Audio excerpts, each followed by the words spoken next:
The Age of Innocence, by Edith Wharton. Chapter 1. A Stranger in New York. When Newland Archer arrived at the New York Academy of Music, one January evening in the early 1870s, the opera had already begun. There was no reason why the young man should not have come earlier. He had had dinner at 7, alone with his mother and sister, and then sat unhurriedly smoking his cigar in his private library. But fashionable young men did not arrive early at the opera. That was one of the unwritten rules of society, and in Newland Archer's New York, these rules were as important as life and death. Another reason for the young man's delay was that he enjoyed looking forward to pleasures just as much as actually experiencing them, and Gounod's Faust was one of his favorite operas. As he opened the door at the back of his box, he felt he had chosen just the right moment to arrive. Christine Nielsen, the Swedish singer whom all New York had gathered to hear, was singing, he loves me not, he loves me." She sang in Italian, of course, not in English, since an unquestioned law of the musical world demanded that the German words of French operas sung by Swedish singers should be translated into Italian, for the clearer understanding of English-speaking audiences.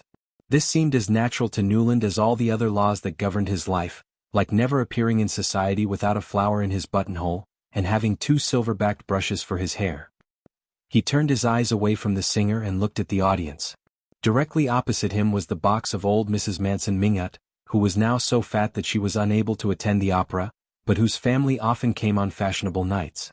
Tonight the front of the box was filled by her daughter-in-law, Mrs. Lovell Mingot, and her daughter, Mrs. Welland. A little behind these ladies in their heavy silks sat a young girl in white, with her eyes fixed on the singer. As Madame Nilsson's voice rose above the silent audience, the boxes always stopped talking during this song. A warm pink spread over the girl's face and shoulders, right down to the top of her evening dress. She dropped her eyes to the enormous bunch of white flowers on her knee, and touched them gently. Newland recognized his gift to her and was pleased. The dear girl, he thought. She has no idea what this opera is all about. He watched her face, thinking fondly of her simple innocence. It would be his manly duty and pleasure to educate her. We'll read all the great books together by the Italian lakes. It was only that afternoon that May Welland had let him know she cared, the word that nice New York girls used to confess their love. Already his imagination, jumping ahead of the engagement ring, the first kiss, and the wedding, showed her at his side, sharing his interests as they traveled round the ancient places of Europe together. He did not want the future Mrs. Newland Archer to remain a simple, innocent girl. He intended that, with his help, she would become a social success among the married women of his circle, confident in any situation, always able to make clever and amusing conversation. If he had looked deep within himself, as he sometimes nearly did, he would have found there the wish that his wife should have the same social experience and eagerness to please as the married lady whose company he had enjoyed for 2 quite pleasant years. How this wonderful being of fire and ice was to be created, he had never taken the time to consider. He knew his views on women were shared by all the carefully dressed, buttonhole flowered men who greeted him from their boxes or visited him in his own, and he did not see a need to think differently. "My God," said Lawrence Lefferts suddenly. He was one of the group of Newland's friends in the box, a man who knew more about form than anyone else in New York. He always knew what was or was not socially correct behavior, and he always had the answers to all the mysterious questions, such as when a black tie should or should not be worn. "Look," he added, handing his opera glasses to his old friend Sillerton Jackson, who was standing next to him. Newland saw with surprise that a new figure had entered old Mrs. Mingot's box.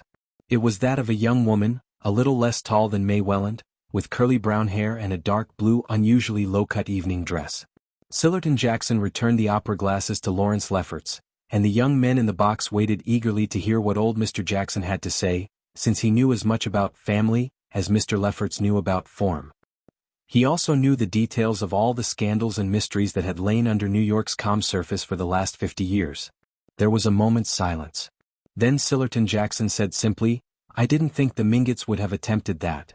Newland felt annoyed that the box which was the center of attention for so many men was the one in which his fiancée was sitting, and he could not at first imagine why the newcomer was creating such excitement. Then he remembered who she was and immediately felt even more annoyed. No, indeed, no one would have thought the Mingots would have attempted that. He was in no doubt that the young woman was May Welland's cousin, whom the family always spoke of as poor Ellen Olenska. He knew that she had suddenly arrived from Europe a day or 2 previously, and he had heard from May that she herself had been to see poor Ellen, who was staying with her grandmother, old Mrs. Mingot. There was nothing mean or ungenerous in the young man's heart, and he was glad that his future wife was being kind, in private, to her unhappy cousin. But to welcome Countess Olenska into the family circle was a very different thing from producing her in society at the opera, of all places, and in the very box with the young girl whose engagement to him, Newland Archer, was to be announced within a few weeks. Of course, he knew that old Mrs. Mingot was as socially daring as any man in New York. In spite of having no beauty or family connections, she had made an excellent marriage when quite young, and had become extremely wealthy when her husband died. Since then she had done exactly what she wanted, and made sure that all her children and grandchildren, not to mention half of New York, obeyed her orders. As he was thinking, Newland suddenly became aware of the conversation going on around him in his box. After all, a young man was saying, "Just what happened?" Welsh left him. "Nobody tries Tosi Shedid," someone replied. "But her husband, this Polish count," said the young man. "He's an awful man, isn't he?" "The very worst type," said Lawrence Lefferts. "I knew him in France. Rather handsome. When he isn't with women he collects paintings. Pays any price for both, I understand." There was a general laugh. Lefferts continued, "Anyway, she ran off with his secretary. It didn't last long. I believe her uncle, Lovell Mingot, went to bring her back. She was living alone in Venice. He said she was desperately unhappy. That's all right, but bringing her to the opera's another thing." "It's strange that they've brought Miss Welland along as well," whispered someone with a sideways look at Newland. "Oh, she's here on grandmother's orders, no doubt," Lefferts laughed. "The old lady has doubtless demanded the whole family's support for the Countess." Suddenly Newland felt he must be seen by his fiancée's side, to inform the waiting world of his engagement to May Welland, and to help her through any difficulties caused by her cousin's situation. He left his box and hurried round to old Mrs. Mingot's. As he entered, his eyes met May's, and he saw she had immediately understood his reason for coming. People in their social circle never expressed their feelings in free and open discussion, and the fact that she and he understood each other without a word seemed, to the young man, to bring them closer than any explanation would have done. Her eyes said, "You see why I am here," and his answered, "I would not for the world have wanted you to stay away. You know my niece, Countess Olenska?" Mrs. Welland asked as she shook hands with her future son-in-law. Newland greeted Ellen Olenska politely, and then sat down beside May. In a low voice he said, "I hope you've told Madame Olenska that we're engaged? I want everybody to know. I want you to announce it this evening at the ball." May's face turned pink and she looked at him with shining eyes. "If you can persuade Mother," she said, "but why change the date we agreed for the announcement?" She saw his answer in his eyes and added, smiling confidently now, "Tell my cousin yourself, I give you permission. She says you used to play together when you were children." She made way for him by pushing back her chair, and Newland rose and seated himself at Countess Olenska's side. "We did used to play together, didn't we?" the Countess asked, turning her serious eyes to his. "You were a bad boy and kissed me once behind a door." She looked out over the audience. "Ah, how this brings my childhood back to me. I see everybody here in short trousers and pretty little dresses," she added in her almost foreign accent, her eyes returning to his face. The young man was shocked that she should make jokes about New York's most important people, who were, at this moment, passing judgment on her. He answered a little stiffly, "Yes, you have been away a very long time." "Oh, centuries and centuries," she said, "so long that I'm sure I'm dead and buried, and this dear old place is heaven." And this, for reasons Newland could not explain, seemed an even less polite way of describing New York society. At night most of New York was expected to attend the Beaufort's ball. The Beauforts were one of the few families to own a house with a ballroom, and this fact helped New Yorkers to forget certain uncomfortable things about Julius Beaufort. The question was, who was Beaufort? He had arrived from nowhere to build up a fortune for himself in banking, but he was a man with bad habits, a bitter tongue and a mysterious past. Regina Beaufort, indeed, belonged to one of America's oldest families. As a penniless young beauty, she had been introduced to New York society by her cousin, Medora Manson, and had made what people thought was a most foolish marriage to Julius Beaufort. Foolish or not, only 2 years after her marriage, it was agreed that her house was the most luxurious and comfortable in New York. Growing younger and blonder and more beautiful each year, she was the queen of Beaufort's palace, and drew all the world there without lifting her jeweled little finger. Some people whispered that it was Beaufort himself who trained all the servants, taught the cook new dishes, chose the plants for the gardens and invited the guests. but to the world he gave the appearance of a carefree man of wealth, who just happened to be present at his wife's brilliant parties. Newland Archer arrived a little late at the ball, as fashionable young men usually did. He had been thinking hard during his walk from the opera. Now he was beginning to fear that the Mingotts might go too far, that in fact they might be under old grandmother Mingott's orders to bring Countess Olenska to the ball. That, thought Archer, would be a serious mistake. As he entered the ballroom, he could see Mrs. Welland and her daughter standing opposite him. Surrounding May Welland was a small group of young men and girls, and from the handshaking, laughing and smiles, it was clear that she had announced her engagement. Newland paused a moment.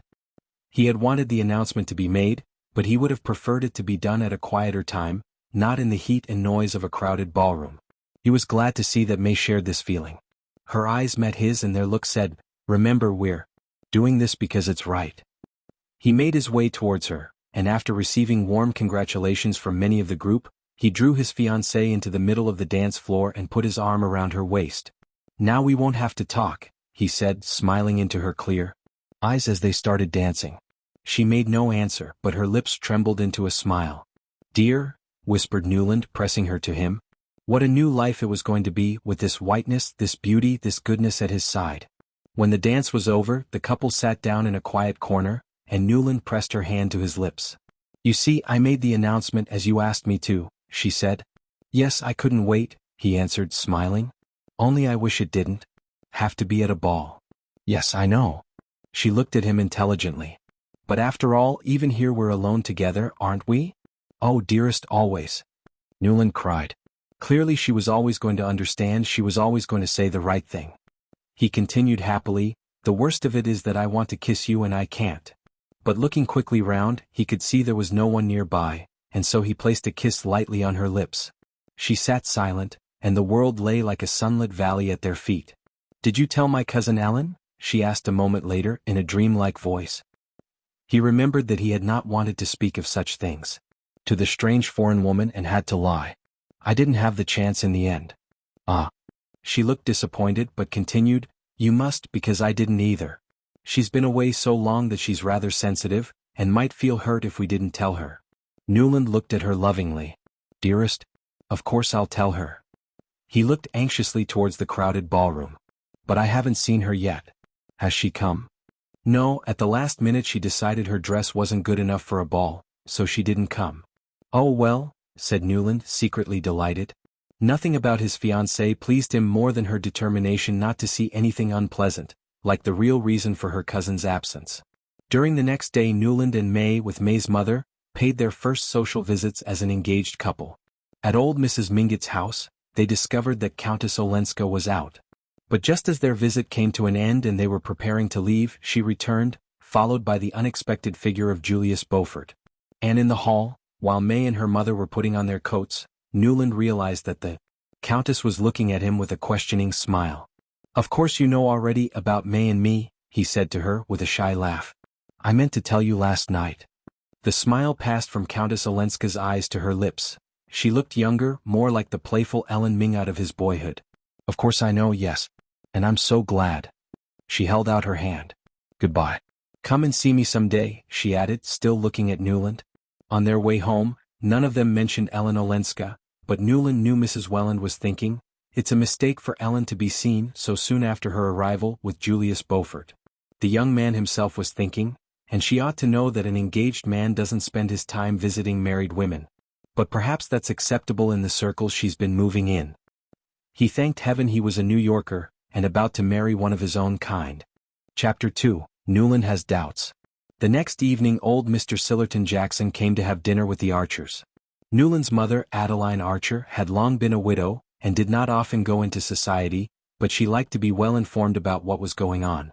Her old friend Sillerton Jackson used to study people's lives with a collector's patience and a scientist's attention to detail. So whenever anything happened that Mrs. Archer wished to know about, she asked Mr. Jackson to dinner. In a perfect world, Mr. Jackson would have hoped for Mrs. Archer's food to be a little better. But after all, you couldn't have everything. If you had dinner with the Mansons or the Lovell Mingotts, who cared about eating and clothes and money, you ate the finest food and drank the best wines. On the other hand, if you were invited by the Archers or the van der Luddens, who had no time for the coarser kinds of pleasure, you could talk about the Swiss Alps and the most recent books. So when a friendly command came from Mrs. Archer, Mr. Jackson, who liked to find the best in every situation, would say to his sister Sophie, "I overate last time I went to Mrs. Mingott's, it'll do me good to eat a bit less at Adeline's." Mrs. Archer and her unmarried daughter Janie lived on the ground floor of the family house, while Newland had the whole of the first floor to himself. Mother and daughter spent all their time together, reading or sewing in their beautifully furnished sitting room, or occasionally traveling, in search of the scenery or works of art they both admired so much. The long habit of living together in such closeness had given them similar interests, the same vocabulary, and even the same way of beginning a sentence with, "Mother thinks" or "Janie thinks," when each of them wanted to give an opinion that was, in fact, their own. They looked almost like sisters, both tall, pale, and a little round-shouldered, with long noses and sweet smiles. As the years passed, however, Mrs. Archer's black silks were stretched more tightly round her thickening waist, while Miss Archer's brown and purple dresses hung more loosely on her virgin figure. Mother and daughter loved each other deeply, and admired and respected Newland. This admiration secretly pleased him, and he loved them for it. He considered it a good thing for a man to be respected and obeyed in his own house. Newland had his own reasons for staying at home that evening. He knew old Jackson would talk about Ellen Olenska, and of course Mrs. Archer and Janie wanted to hear what he had to tell. All three would be a little embarrassed by Newland's presence, now that his future connection to the Mingot family had been announced, and the young man waited with amused curiosity to see what effect this would have on their conversation. Mrs. Archer began indirectly by talking about Mrs. Struthers, a guest whom New York society had been surprised to see at the Beaufort's ball. "It's a pity she was invited," she said gently, "but Julius Beaufort insisted, I hear." "Beaufort will never understand what is and is not acceptable," said Mr. Jackson, cautiously inspecting the fish and wondering, for the 1000th time, why Mrs. Archer's cook always burnt it. "Oh, of course Beaufort is not a gentleman," said Mrs. Archer. "And Mrs. Struthers is." She looked briefly at Janie and paused. There were facts that were not suitable for an unmarried woman to know, or at least to discuss in public. "Mrs. Struthers is a woman who once lived as a Mr. Jackson." Catching sight of Janie, whose eyes were wide with interest, stopped, then went on, until Lemuel Struthers came along and, in the end, married her. He left a little pause before and after the words, "in the end," and the pauses were full of meaning. "Oh well, so many people behave badly nowadays it doesn't matter," said Mrs. Archer carelessly. In fact, the ladies were not interested in Mrs. Struthers, and Mrs. Archer chose the moment to ask what she and Janie really wanted to know. "And Newland's new cousin Countess Olenska? Was she at the ball too?" Adeline Archer had been very glad to hear of her son's engagement. Young men could do such unexpected, foolish things, and some women would do anything to trap a husband. But Newland had made an excellent choice. May Welland was one of the wealthiest and most beautiful girls in New York, and from a highly respected family. Mrs. Archer felt that now she could relax, confident that her only son would live in safe and blameless domesticity for the rest of his life. However, she thought it was a little unfortunate that his engagement meant he would be related to Madame Olenska, who seemed to have forgotten, if indeed she had ever understood, the importance of following society's rules at all times. Mr. Jackson leaned back in his chair. "No, she was not at the ball," he said heavily and deliberately. "Perhaps the Beauforts don't know her," Janie suggested, looking innocent, though she knew very well that was not true. "Mrs. Beaufort may not, but Beaufort certainly does," replied Mr. Jackson. "Madame Olenska was seen walking up Fifth Avenue this afternoon with him by the whole of New York." "Oh dear," cried Mrs. Archer. "How could she?" Janie said, greatly daring. "I heard she had on a dark blue dress at the opera, perfectly plain and flat like a nightdress." "Janie," said her mother, shocked, and Janie Archer blushed. "Anyway," continued Mrs. Archer, "she showed better taste in not going to the ball." "I don't think it was a question of good taste," said Newland, wanting to annoy his mother a little. "May said Ellen intended to go, and then decided her dress wasn't good enough." Mrs. Archer smiled, pleased to learn her guess was correct. "Poor Ellen. We must remember how strangely she was brought up by Medora Manson. What can you expect of a girl who was allowed to wear black silk at her very first evening ball?" Newland suddenly became argumentative. "She's poor Ellen. Certainly, because she had the bad luck to make a miserable marriage, but I don't see what she has to be ashamed of. People do say that she—" began Mr. Jackson and stopped, looking at Janie again. "Oh, I know," cried Newland. "They say the secretary helped her to get away from her cruel husband, who kept her more or less a prisoner. Well, what's wrong with that? Which man wouldn't offer his help in a case like that?" "I hear she intends to get a divorce," said Janie bravely. "I hope she will," cried Newland. The word, divorce, fell like a bomb in the calm purity of the Archer dining room. Mrs. Archer gave her son a meaningful look.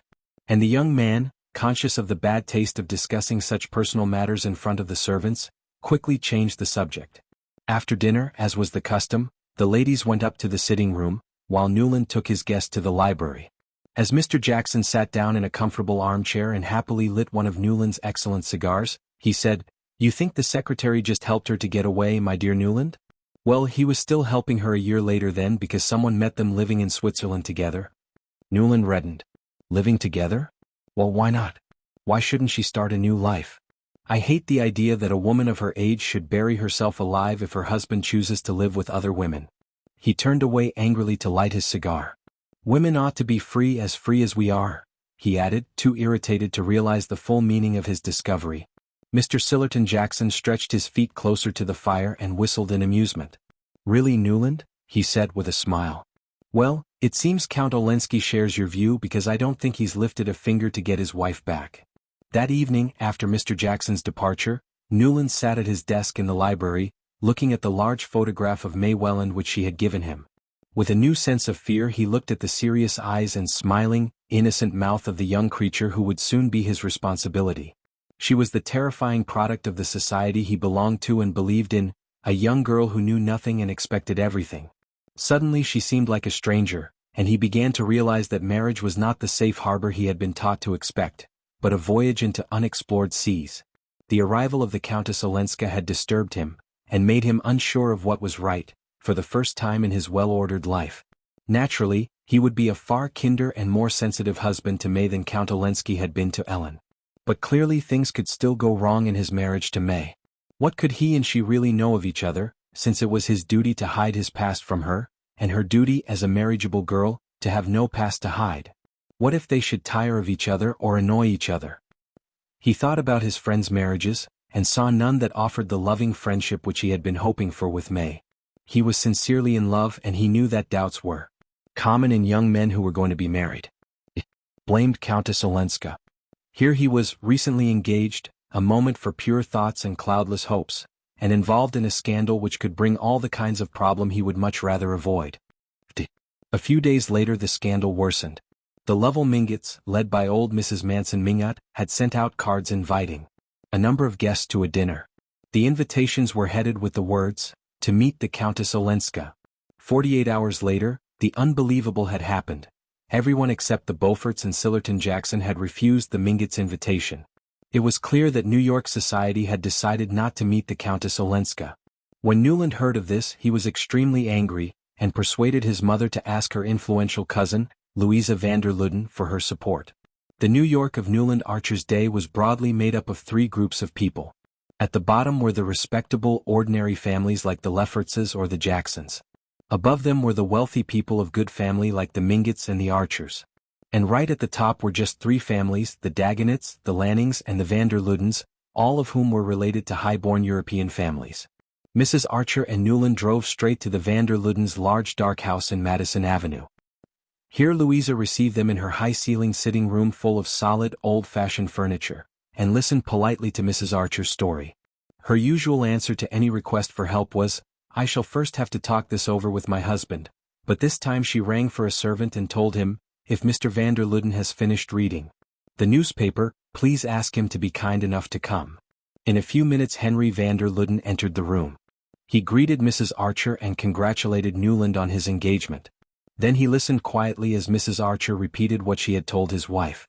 There was a silence while the two almost royal figures considered the situation, the weight of social responsibility lying heavily on their thin, elderly shoulders. Newland and his mother waited respectfully. Finally Henry van der Luden spoke. As long as a member of a well-known family is supported by that family, their decision should be considered final. I had no idea that people were starting to behave so badly. He looked at his wife, who bent her head in agreement. Newland, you may be aware that Louisa's English cousin, the Duke of St. Austri, is coming to stay with us for a few days. We are inviting a few friends to dinner here to meet him, and I am sure Louisa will be as glad as I am if Countess Olenska will let us include her among our guests. Thank you so much, Henry. Mrs. Archer began. "There is nothing to thank me for, dear Adeline. This kind of thing must not happen in New York, and shall not, as long as I can prevent it." And he guided his guests towards the door. 2 hours later everyone knew that the most respected couple in New York had invited Madame Olenska to dinner the following week, to meet their relation, the Duke of St. Austri. It was generally agreed in New York that Countess Olenska had lost her looks. She had been a brilliantly pretty child who was adopted by her aunt, Medora Manson, after both her parents died young. Poor Medora married 3 unsuitable husbands, one after the other, and was widowed 3 times. However, she brought up Ellen as well as she could. They traveled constantly, and it was while traveling in Europe that Ellen met and married Count Olenski. When the marriage ended in disaster, she had returned to her relations in New York, to rest and to forget. When Newland saw her enter the van der Luden's dining room on the evening of the dinner, he disagreed at once with the general opinion of her appearance. She was paler and thinner than when she was younger, but there was a mysterious beauty about her, a sureness in the way she carried her head, an unspoken experience of suffering that lay behind those intelligent eyes. She was the youngest woman present, but the smooth soft faces of the older women seemed almost childlike compared with hers. It frightened Newland to think what had happened to her, to give her eyes like that. When the men joined the ladies after dinner, the Duke went straight up to the Countess and they talked together like old friends. It was clear she had met him on her travels in Europe. At the end of their conversation, instead of waiting for another gentleman to come and talk to her, which was the custom in New York, she got up and came to sit beside Newland. "May is a dear girl, so handsome and intelligent," she said, smiling at him. "Are you very much in love with her?" Newland reddened, laughing. "As much as a man can be. How delightful. And you discovered each other yourselves? It wasn't arranged for you in any way?" Newland looked at her in disbelief and asked with a smile, "Have you forgotten that in our country we don't allow our marriages to be arranged for us?" She blushed, and at once he was sorry for his careless remark. "Yes, I'd forgotten. You must forgive me if I sometimes make these mistakes. Things were so different, so bad where I've come from." She looked down and he saw that her lips trembled. "I'm so sorry," he said quickly, "but you are among friends. Here, you know." "Yes, I know. Wherever I go, I have that feeling. That's why I came home. I want to forget everything in my recent past, to become a complete American again like the Mingotts and the Wellens. Ah, here's May arriving and you will want to hurry away to her," she added, but without moving. Her eyes turned back from the door to rest on the young man's face. The after-dinner guests were now entering the room, and Newland saw May with her mother. "Oh, she's surrounded by people.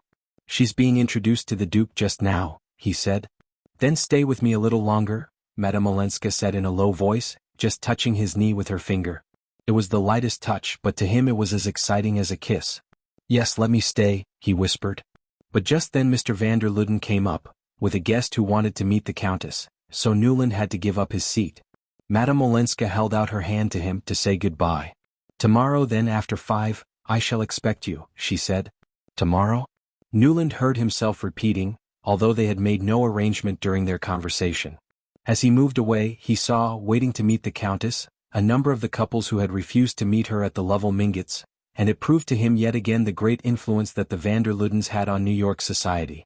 Chapter 3. The Countess Causes Trouble. The Countess had said, after 5, and at 5:30 the next day Newland was ringing the bell of her house in West 23rd Street. She had rented it from her Aunt Medora, who was traveling again, but it was a strange area to live in, a narrow street of poor-looking houses which needed painting, a street inhabited by dressmakers and writers. The Count must have robbed her of her fortune as well as her dreams, Newland thought as he looked around him. The young man had not had an enjoyable day. He had lunched at the Wellens, hoping for some time alone with May. He wanted to tell her how beautiful she had looked the night before, and to beg her to bring forward the date of their marriage, which was planned for next autumn.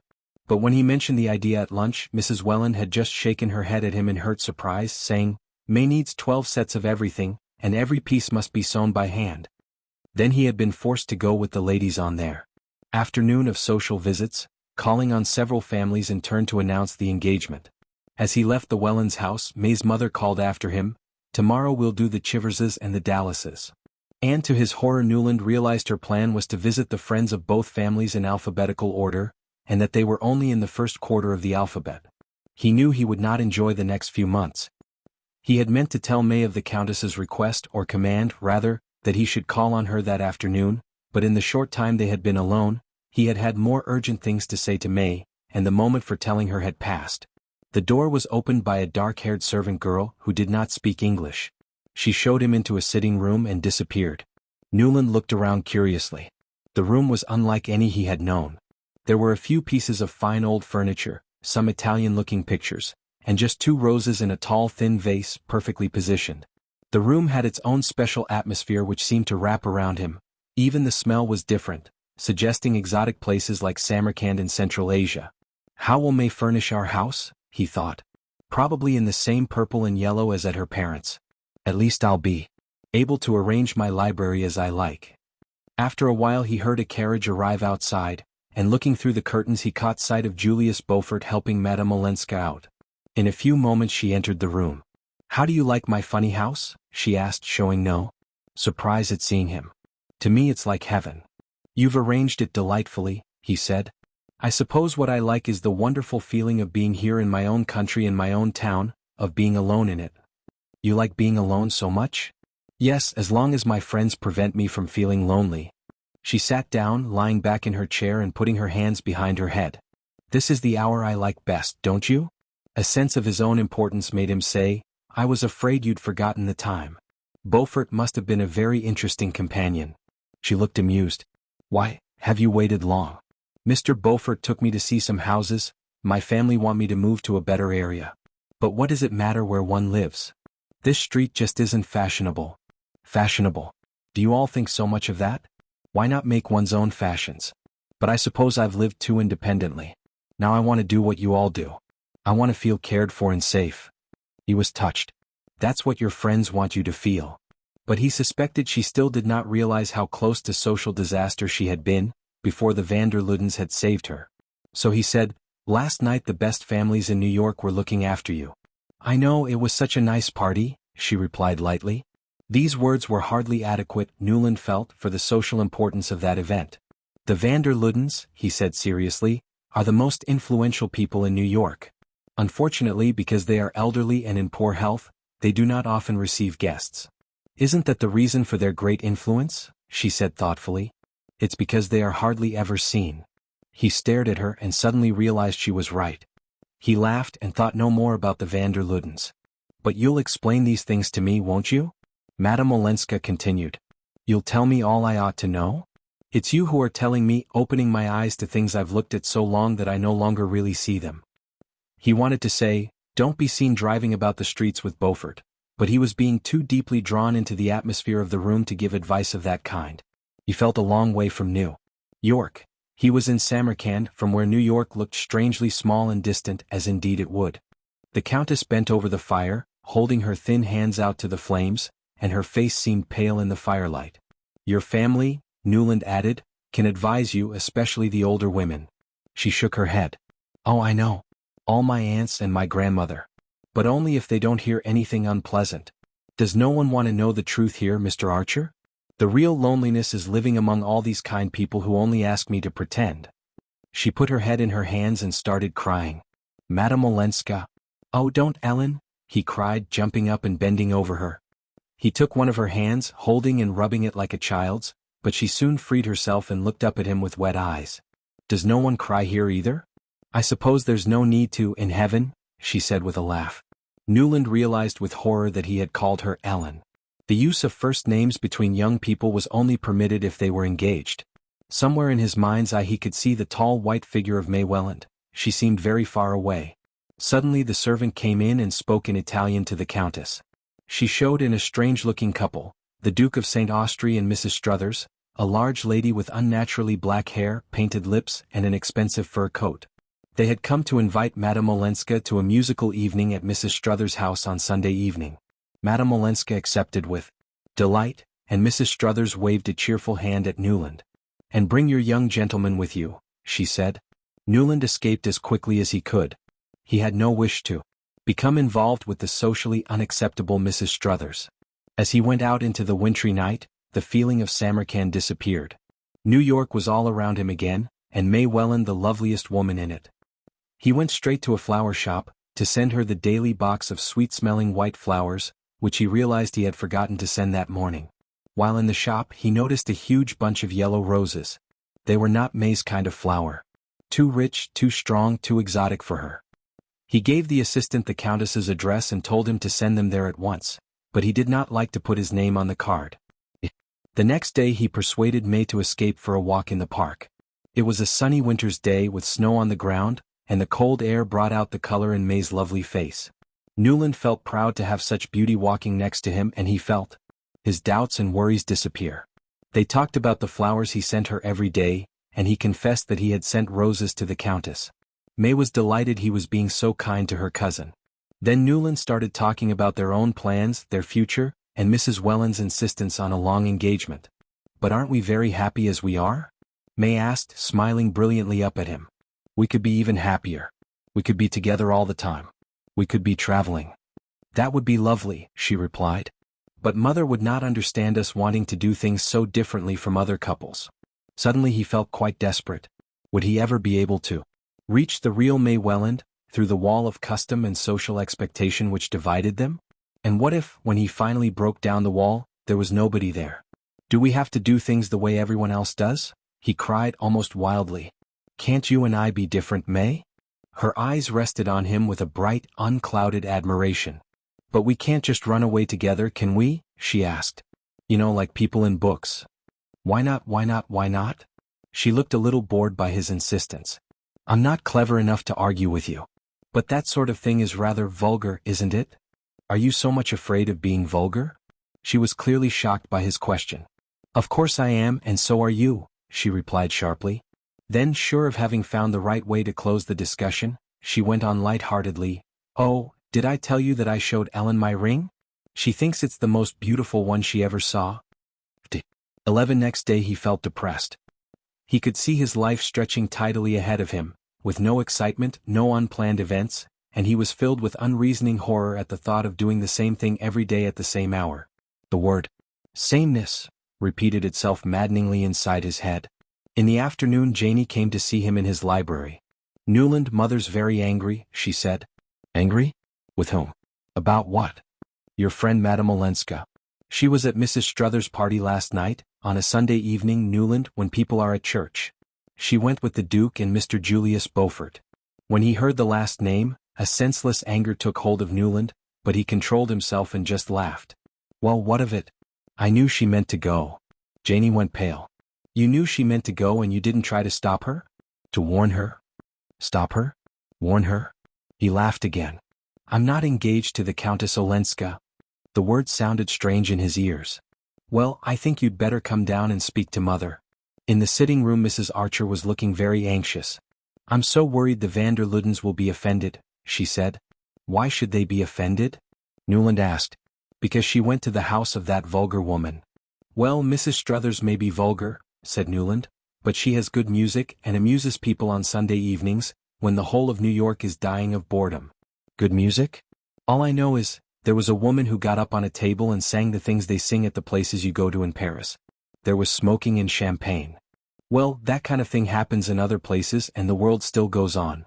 At this moment in the argument the servant came to the door and announced, "Mr. Henry van der Luden."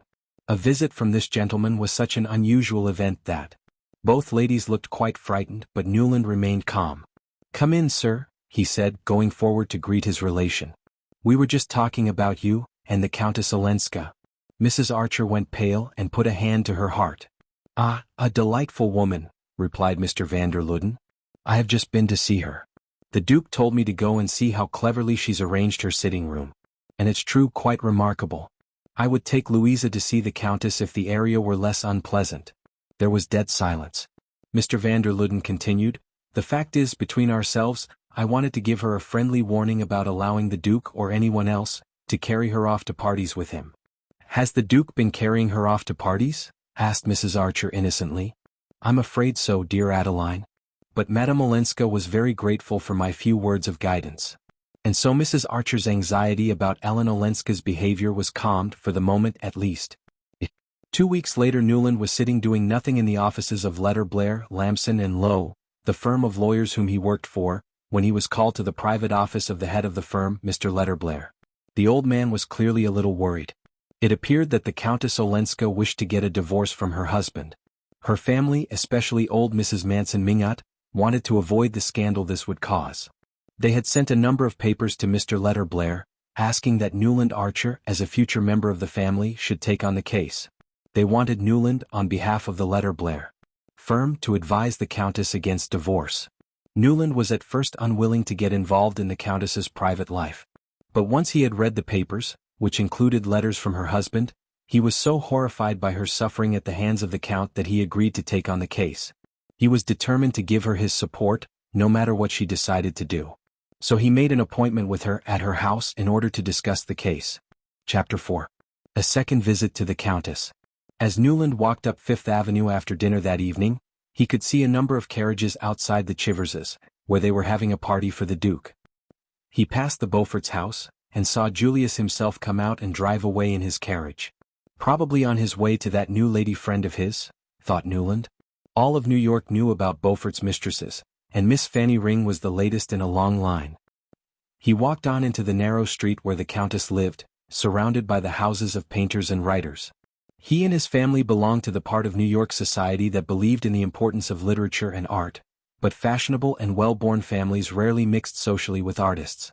Newland himself knew many artists and musicians, whom he met in the little bars and clubs which were beginning to open in the back streets, but he would never expect to meet them in a gentleman's house.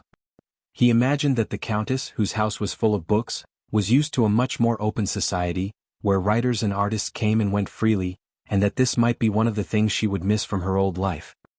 He reached her house and was let in by the servant girl, who was smiling mysteriously.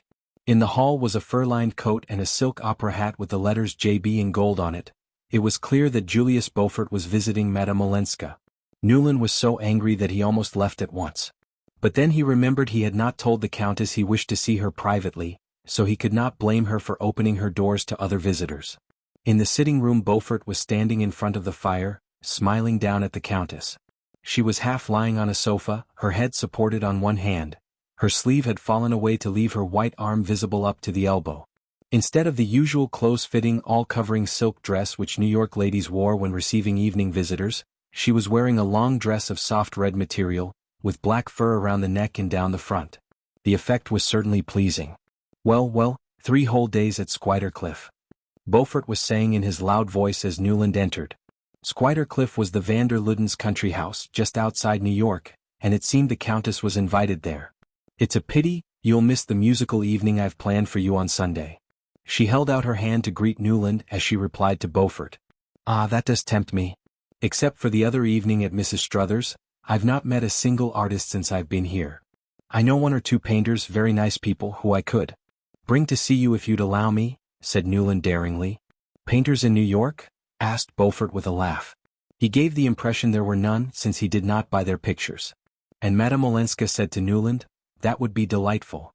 But I was thinking of singers, actors, musicians. My husband's house was always full of them."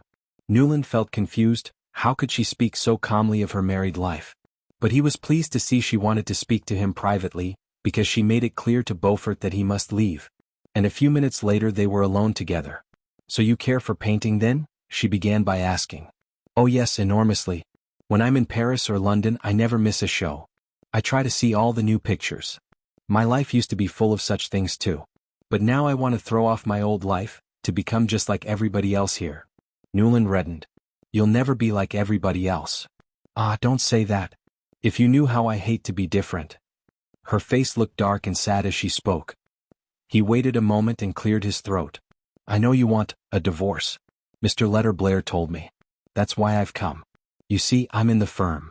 Her eyes brightened. "You mean you can manage it for me? I can talk to you instead of to Mr. Letter Blair? Oh, that will be so much easier. You'll help me, won't you?" "First?" He hesitated. "Perhaps I ought to know a little more." She seemed surprised.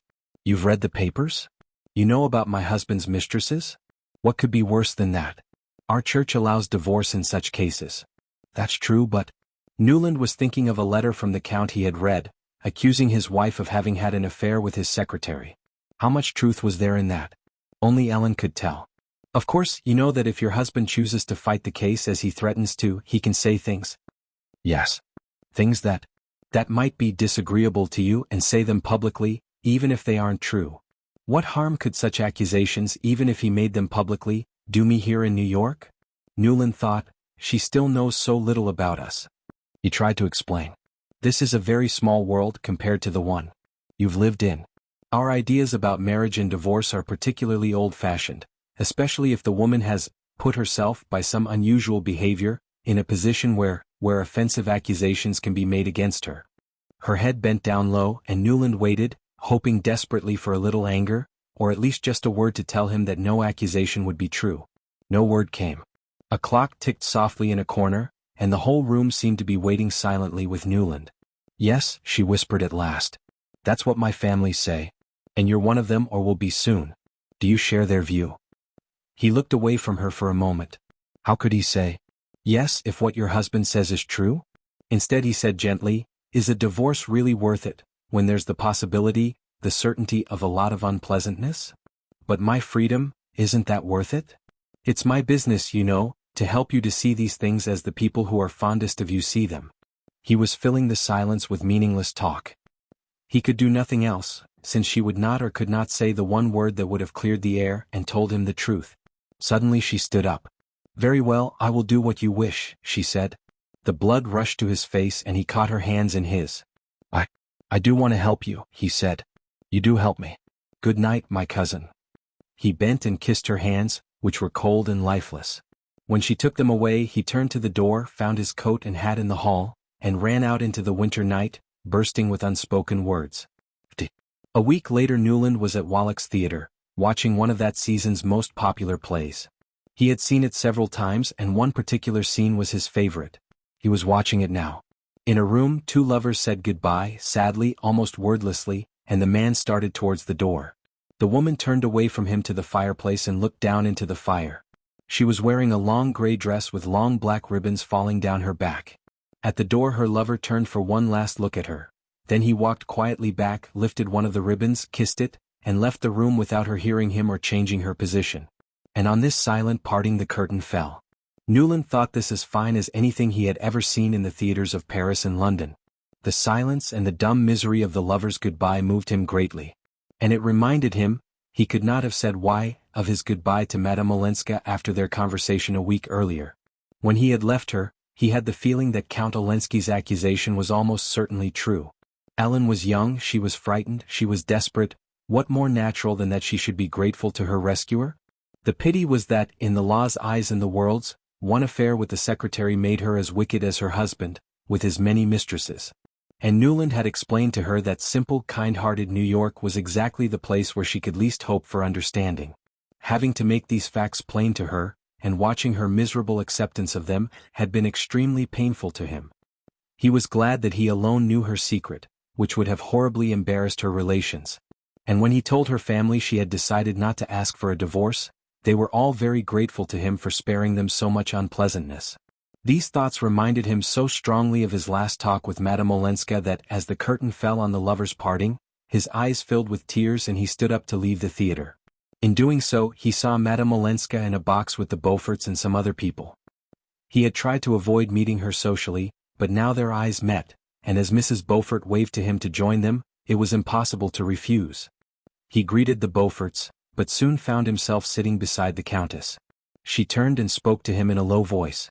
"Do you think," she asked, looking towards the stage, "the lover will send her a bunch of yellow roses tomorrow morning?" Newland reddened and his heart jumped in surprise. He had visited her only twice and each time had sent her yellow roses, but without giving his name. She had never mentioned them before. Now the fact that she knew he had sent them and connected them to the scene they had just watched filled him with pleasure. "I was thinking of that too," he said. To his surprise she blushed and said after a pause, "What do you do when May is away?" "I get on with my work," he replied, a little annoyed by the question. The Wellens always spent February in Florida, as their doctor considered the warm weather there necessary for Mr. Welland's chest, and they were there now. Newland had realized there was no chance of persuading them to break the habit of a lifetime, so he had not tried. He would have liked to go with them, but he too was tied by custom and habit. No serious-minded young men took holidays in midwinter. He was conscious Madame Olenska was looking at him. "I understand that you were right about the divorce," she said a little breathlessly. "But sometimes life is difficult." "I know. And I wanted to tell you that I do feel you were right, and that I'm grateful to you." She lifted her opera glasses quickly to her eyes as she heard Beaufort coming to sit next to her. Newland stood up and left the box in the theater. The day before, he had received a letter from May, in which she had asked him to be kind to Ellen in her absence. She likes and admires you so much, and although she doesn't show it, she's very lonely and unhappy. You're almost the only person in New York who can talk to her about what she really cares for. His wise May, how he loved her for that letter. But he did not want, as an engaged man, to be too obviously the Countess's defender and companion. She could probably take care of herself better than May imagined. She had several gentlemen around her who would be only too glad to be of assistance. But even so, he never saw her without feeling that, after all, May was right. Ellen Olenska was lonely and she was unhappy. Next morning Newland searched the flower shops for yellow roses, but found none. As a result of this search, he arrived late at the office, and noticed that his lateness made no difference at all to anyone. He was filled with sudden despair at the uselessness of his life. He was just one of the many young men in the old-fashioned law firms like Mr. Letterblair's, who sat at their desks or simply read the newspapers for a certain number of hours every day. They didn't need to earn money, but it was thought that young men should have something to do, and the law, being a profession, was considered to be more suitable work for a gentleman than business. Few of them had any ambition and, over many of them the grey dullness of an empty life was already spreading. It made Newland cold with fear to think it might be spreading over him too. I'll never do anything worthwhile, he thought angrily. And my interest in books and paintings and music, my European travels, will I be able to keep any of that up when I'm married? He thought about men he knew, men who in their younger days had been full of hopes and dreams as he was now. And what happened to them? He thought. Their lives became nothing more than one long, mindless, comfortable routine of dinners and visits and evening parties. From his office he sent a note to Madame Olenska, asking if he could call on her that afternoon, but he received no reply that day or the next. This unexpected silence made him unreasonably angry. On the third morning he received a note from her, and to his surprise it had been posted from Squidercliff. It said, "I ran away the day after I saw you at the theater, and these kind friends are allowing me to stay here as long as I like. I wanted to be quiet and think things over. I feel so safe here. I wish you were with us. Yours sincerely, Ellen Olenska." What is she running away from? He wondered. And why does she feel the need to be safe? However, she certainly made an impression on the van der Luddens. They don't usually encourage their visitors to stay longer than a weekend. He felt disappointed that she was away. Then he remembered that he had an invitation from the Chiverses to spend this weekend with them at their country house, Highbank, which was not far from Squidercliff. He wrote a hurried telegram and sent it off at once, accepting the invitation. Chapter 5. May surprises Newland. At Highbank Newland was a dutiful guest until lunch on Sunday, when he borrowed a carriage and drove over to Squidercliff. The van der Luddens' large country house never looked particularly welcoming, and now in the depths of winter it looked even less so. The servant who opened the door explained that Mrs. van der Ludden and the Countess were at church. Newland said he would walk to the church to meet the ladies. And as he walked along the path, he was delighted to see a figure in a red coat coming towards him. He hurried forward, and Madame Olenska stopped short with a smile of welcome. "Ah, you've come," she said, giving him her hand. "Mrs. van der Ludden has gone on to visit some friends, so I'm alone." The red coat made her look brilliantly pretty, like the Ellen of the old days. He replied, "I came to see what you were running away from." Her smile disappeared, but she answered, "You'll see soon." She added, more cheerfully, "What does it matter now that you're here to protect me?" The blood rose to his face and he caught the sleeve of her coat. "Ellen, what is it? You must tell me." "Oh, let's run a race first. My feet are freezing." And she ran away from him, her red coat bright against the snow. Newland started after her and they met, laughing, under a tree. She looked up at him and smiled. "I knew you'd come." "That shows you wanted me to," he replied, his heart beating wildly with delight. They walked along together. The ground seemed to sing under their feet, and there was a mysterious brightness in the air. "May asked you to take care of me," she said after a while. "I didn't need any asking." "Ah, what a poor, helpless, defenseless thing you must all think I am.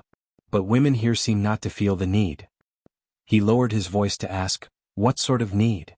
"Ah, don't ask me. I don't speak your language." He stood still on the path looking down at her. "What did I come for if I don't speak yours?" "Oh, my friend." She laid her hand lightly on his arm. "Ellen, why won't you tell me what's happened?" "I will tell you, but where? One can't be alone for a minute in that enormous house. with servants always in and out of every room. Is there nowhere in an American house where one may be by oneself? You're all so shy and yet so public at the same time. Ah, you don't like us, said Newland sadly. Just then they passed an ancient stone house, called the Patroon's House, which the first owner of Squidercliff had built and lived in, 300 years before. The van der Luydens kept it to show to their visitors as a place of historical interest. What luck, cried Ellen. We can go in and have a quiet talk. Someone's even lit a fire. No one will disturb us there. They went in and sat down by a bright fire. When you wrote to me you were unhappy, said Newland, watching her expressive face. Yes, I was. But I can't feel unhappy when you're here.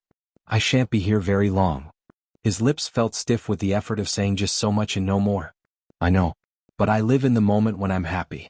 I don't look ahead. The words stole through him like a temptation. He got up and stood looking out through the window with his back to her. What if she had been running away from him, and she had waited to tell him until they were alone together in this secret place? Ellen, please tell me. Tell me who you're running away from. For a long moment she was silent, and in that moment Newland imagined her, almost heard her, stealing up behind him to throw her light arms around his neck. But while he waited, his whole mind and body ready for that wonderful thing to happen, he saw a heavily coated man walking along the path to the house. The man was Julius Beaufort. Ah, said Newland, bursting into a laugh. So that's it. Madame Olenska ran to his side, slipping her hand into his, but when she saw Beaufort her face went pale. I didn't know he was here, she whispered. Her hand still held Newland's, but he drew away from her and, walking into the hall, threw open the door of the little house. Come in, Beaufort, this way. Madame Olenska is expecting you, he said. During his journey back to New York the next day, Newland thought bitterly of Beaufort. He was clearly the man Ellen was running away from. He was chasing her, and Julius Beaufort only ever had one purpose in mind when chasing pretty women. The next 2 or 3 days went by very slowly. There were moments when Newland felt he was being buried alive under his future. He heard nothing from Ellen until the 4th evening, when a note from her arrived at his house. It said simply, "Come late tomorrow. I must explain to you, Ellen." The young man spent all night thinking about the note. There were several ways of answering it. The reply he finally decided on at sunrise was to pack a bag with some clothes and jump on a boat which was leaving that day for Florida.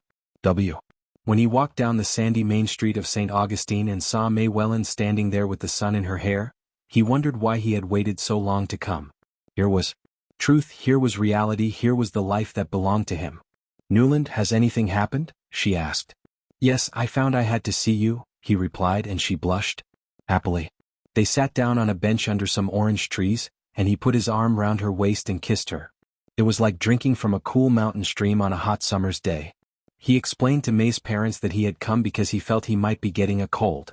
Mr. Welland understood all anxiety over health only too well, and insisted he should stay at least a week with them, to prevent any possible illness taking hold. He walked and read and went boating with May in the warm Florida sunshine. All the time he was thinking about their wedding, which seemed unimaginably far away.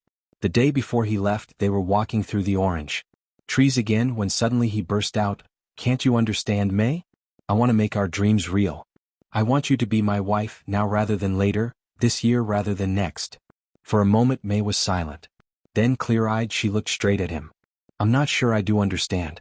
Is it because you're not certain of continuing to care for me?" Newland was shocked into saying, "My God, perhaps, I don't know." Both were silent for a moment. "If that is it, then is there someone else? Let us talk honestly, Newland. I've felt a difference in you since our engagement was announced." "My dear, what madness," he managed to say. "It won't hurt us to talk about it. You could so easily have made a mistake, anyone can. If I had made a mistake of the kind you suggest, is it likely I would be begging you to marry me sooner?" She thought for a moment. "Yes," she said at last. "You might want to decide the matter once and for all." Her calm intelligence took his breath away, but he could see how painful this was for her. She continued, "You know, a girl sees more than her parents imagine. I've always known there was someone in your past. SAW her once, her face was sad and I felt sorry for her, and I remembered that when we got engaged. My dear child, is that all? If you only knew the truth." "Then there is a truth I don't know? I mean, the truth about that old story. But that's what I want to know. Newland, I couldn't build my happiness on a wrong done to another woman. I understand that when two people really love each other, they might have to go against public opinion. And if you feel yourself in any way promised to that woman, and if there is any way you can keep your word, even by her getting a divorce, then Newland, don't give her up because of me. He had never admired May so much as at that moment. How brave of her to speak so plainly, and how generous to offer to give him up to his former mistress. But with all her intelligence, she had not seen what was troubling him. There was no promise of the kind you think. But I love you for saying that. I mean, every woman's right to her freedom has stopped, surprised by the direction his thoughts were taking. May turned her blushing face towards him, and as he bent to kiss her, he saw her eyes were full of happy tears.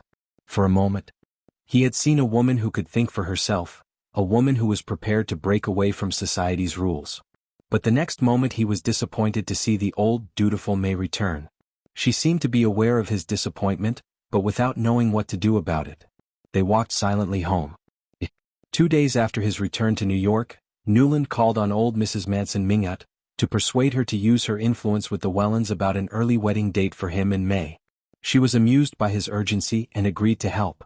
The Countess, who was visiting her grandmother, was also there, and listened thoughtfully to this conversation. Newland had a few minutes alone with her when she walked with him to the front door. "When can I see you?" he asked in a low voice. "Whenever you like, but it must be soon if you want to see the little house again. I'm moving next week." For a moment he was back again in the exotic atmosphere of her sitting room. "Tomorrow evening?" he asked. "Tomorrow, yes, but come early. I'm going out later." It was only 8:30 when he arrived at her house. In the sitting room he found Medora Manson, Ellen's aunt, who had just arrived back from a long trip to Cuba. She greeted him, and while they waited for Ellen to join them, told him she had a letter from the Count to give to her niece. "Yes, my poor, foolish Olenski," she added, "all he asks is to take her back as his wife." "Good God!" cried Newland, jumping up. "You are horrified? Of course I do not defend him. But just think what she is giving up if she stays here. Palaces, jewels, art, priceless furniture, music, brilliant conversation, forgive me, my dear young man, but one does not find that here. The truth is, Mr. Archer, I have heard of your influence over dear Ellen, and I hoped I might count on your support to persuade you that she ought to go back? I would rather see her dead," cried the young man violently. "Ah," said Mrs. Manson calmly. "Am I to understand you prefer that?" She pointed to a huge bunch of expensive flowers on the sofa, with Beaufort's card just visible. "After all, marriage is marriage. And my niece is still a wife." At that moment Ellen appeared in the doorway. "We were saying, my dear," smiled Mrs. Manson, "here is something a fond admirer has sent you." Madame Olenska turned, saw the flowers, and a silent anger seemed to run through her. She rang for her servant and told her to take them to a neighbor who was ill. "Take them at once," she cried. "I don't want them in the house." She turned to Newland. "Mr. Archer, my aunt is just leaving. Would you take her to the carriage? I'll leave myself when the carriage comes back." When he returned, the Countess was sitting by the fire.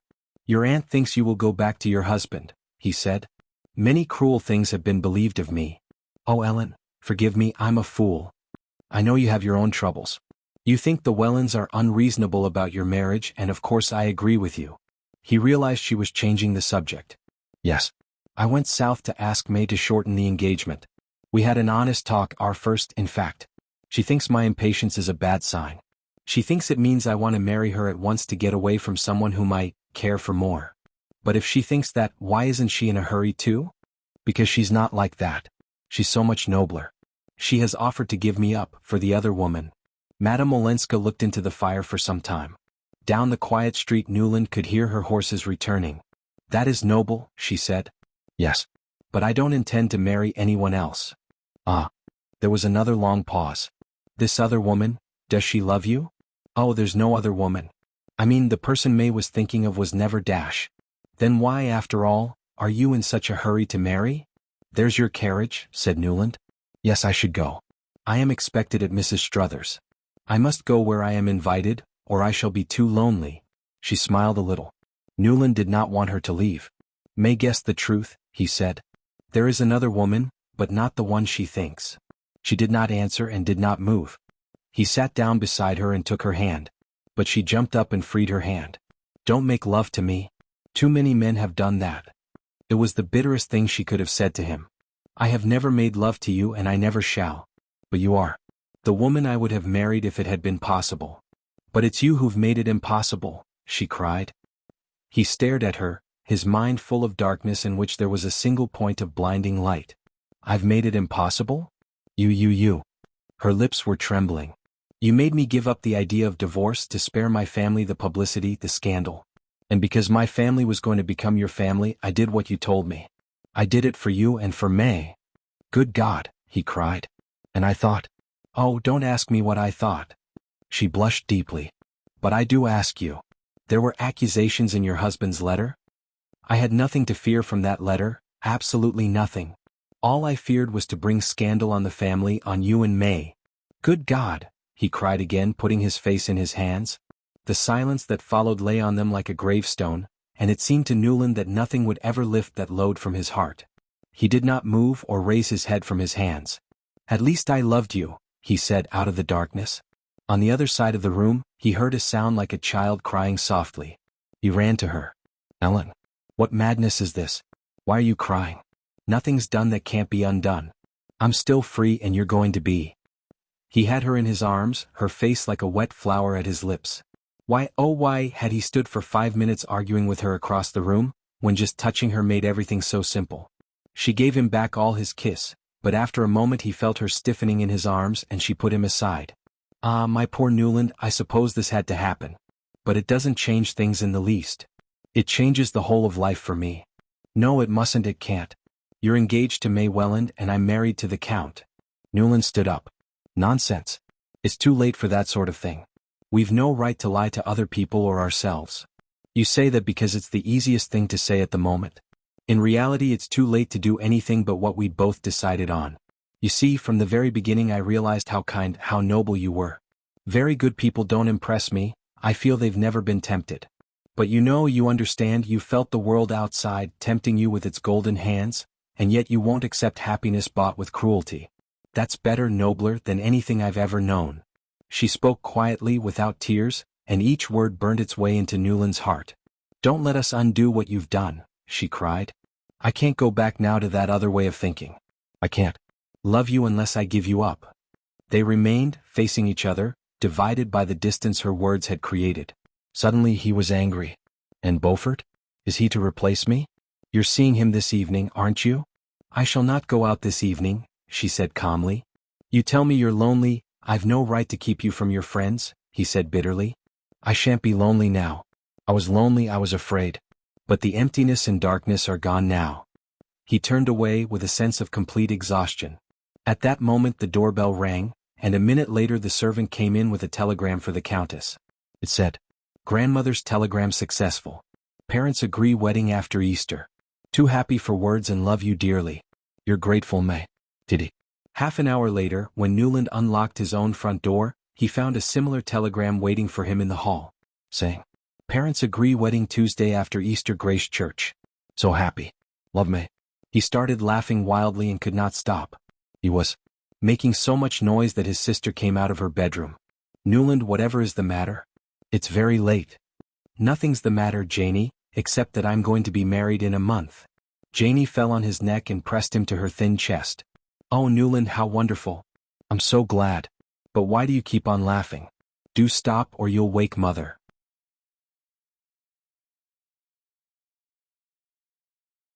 Chapter 6. The Wedding and Beyond. The sun shone weakly down on Grace Church and a light spring. Wind blew dust everywhere. Inside the church almost every seat was taken, and in the center stood the bridegroom and his best man waiting for the bride to arrive. Newland was familiar with the preparations necessary for a fashionable New York wedding, as he had often been a best man himself at his friends' weddings. For his own wedding he had obeyed all his best man's commands, following his instructions down to the last detail. It was easier to obey blindly than to think, to doubt, to question. I've sent flowers to the 8 bridesmaids, he thought. I've written thank you letters for the wedding presents, paid for the use of the church and made arrangements for the honeymoon. I think I've done everything. Got the ring all right? Whispered his best man, looking pale. He was feeling the heaviness of the responsibility.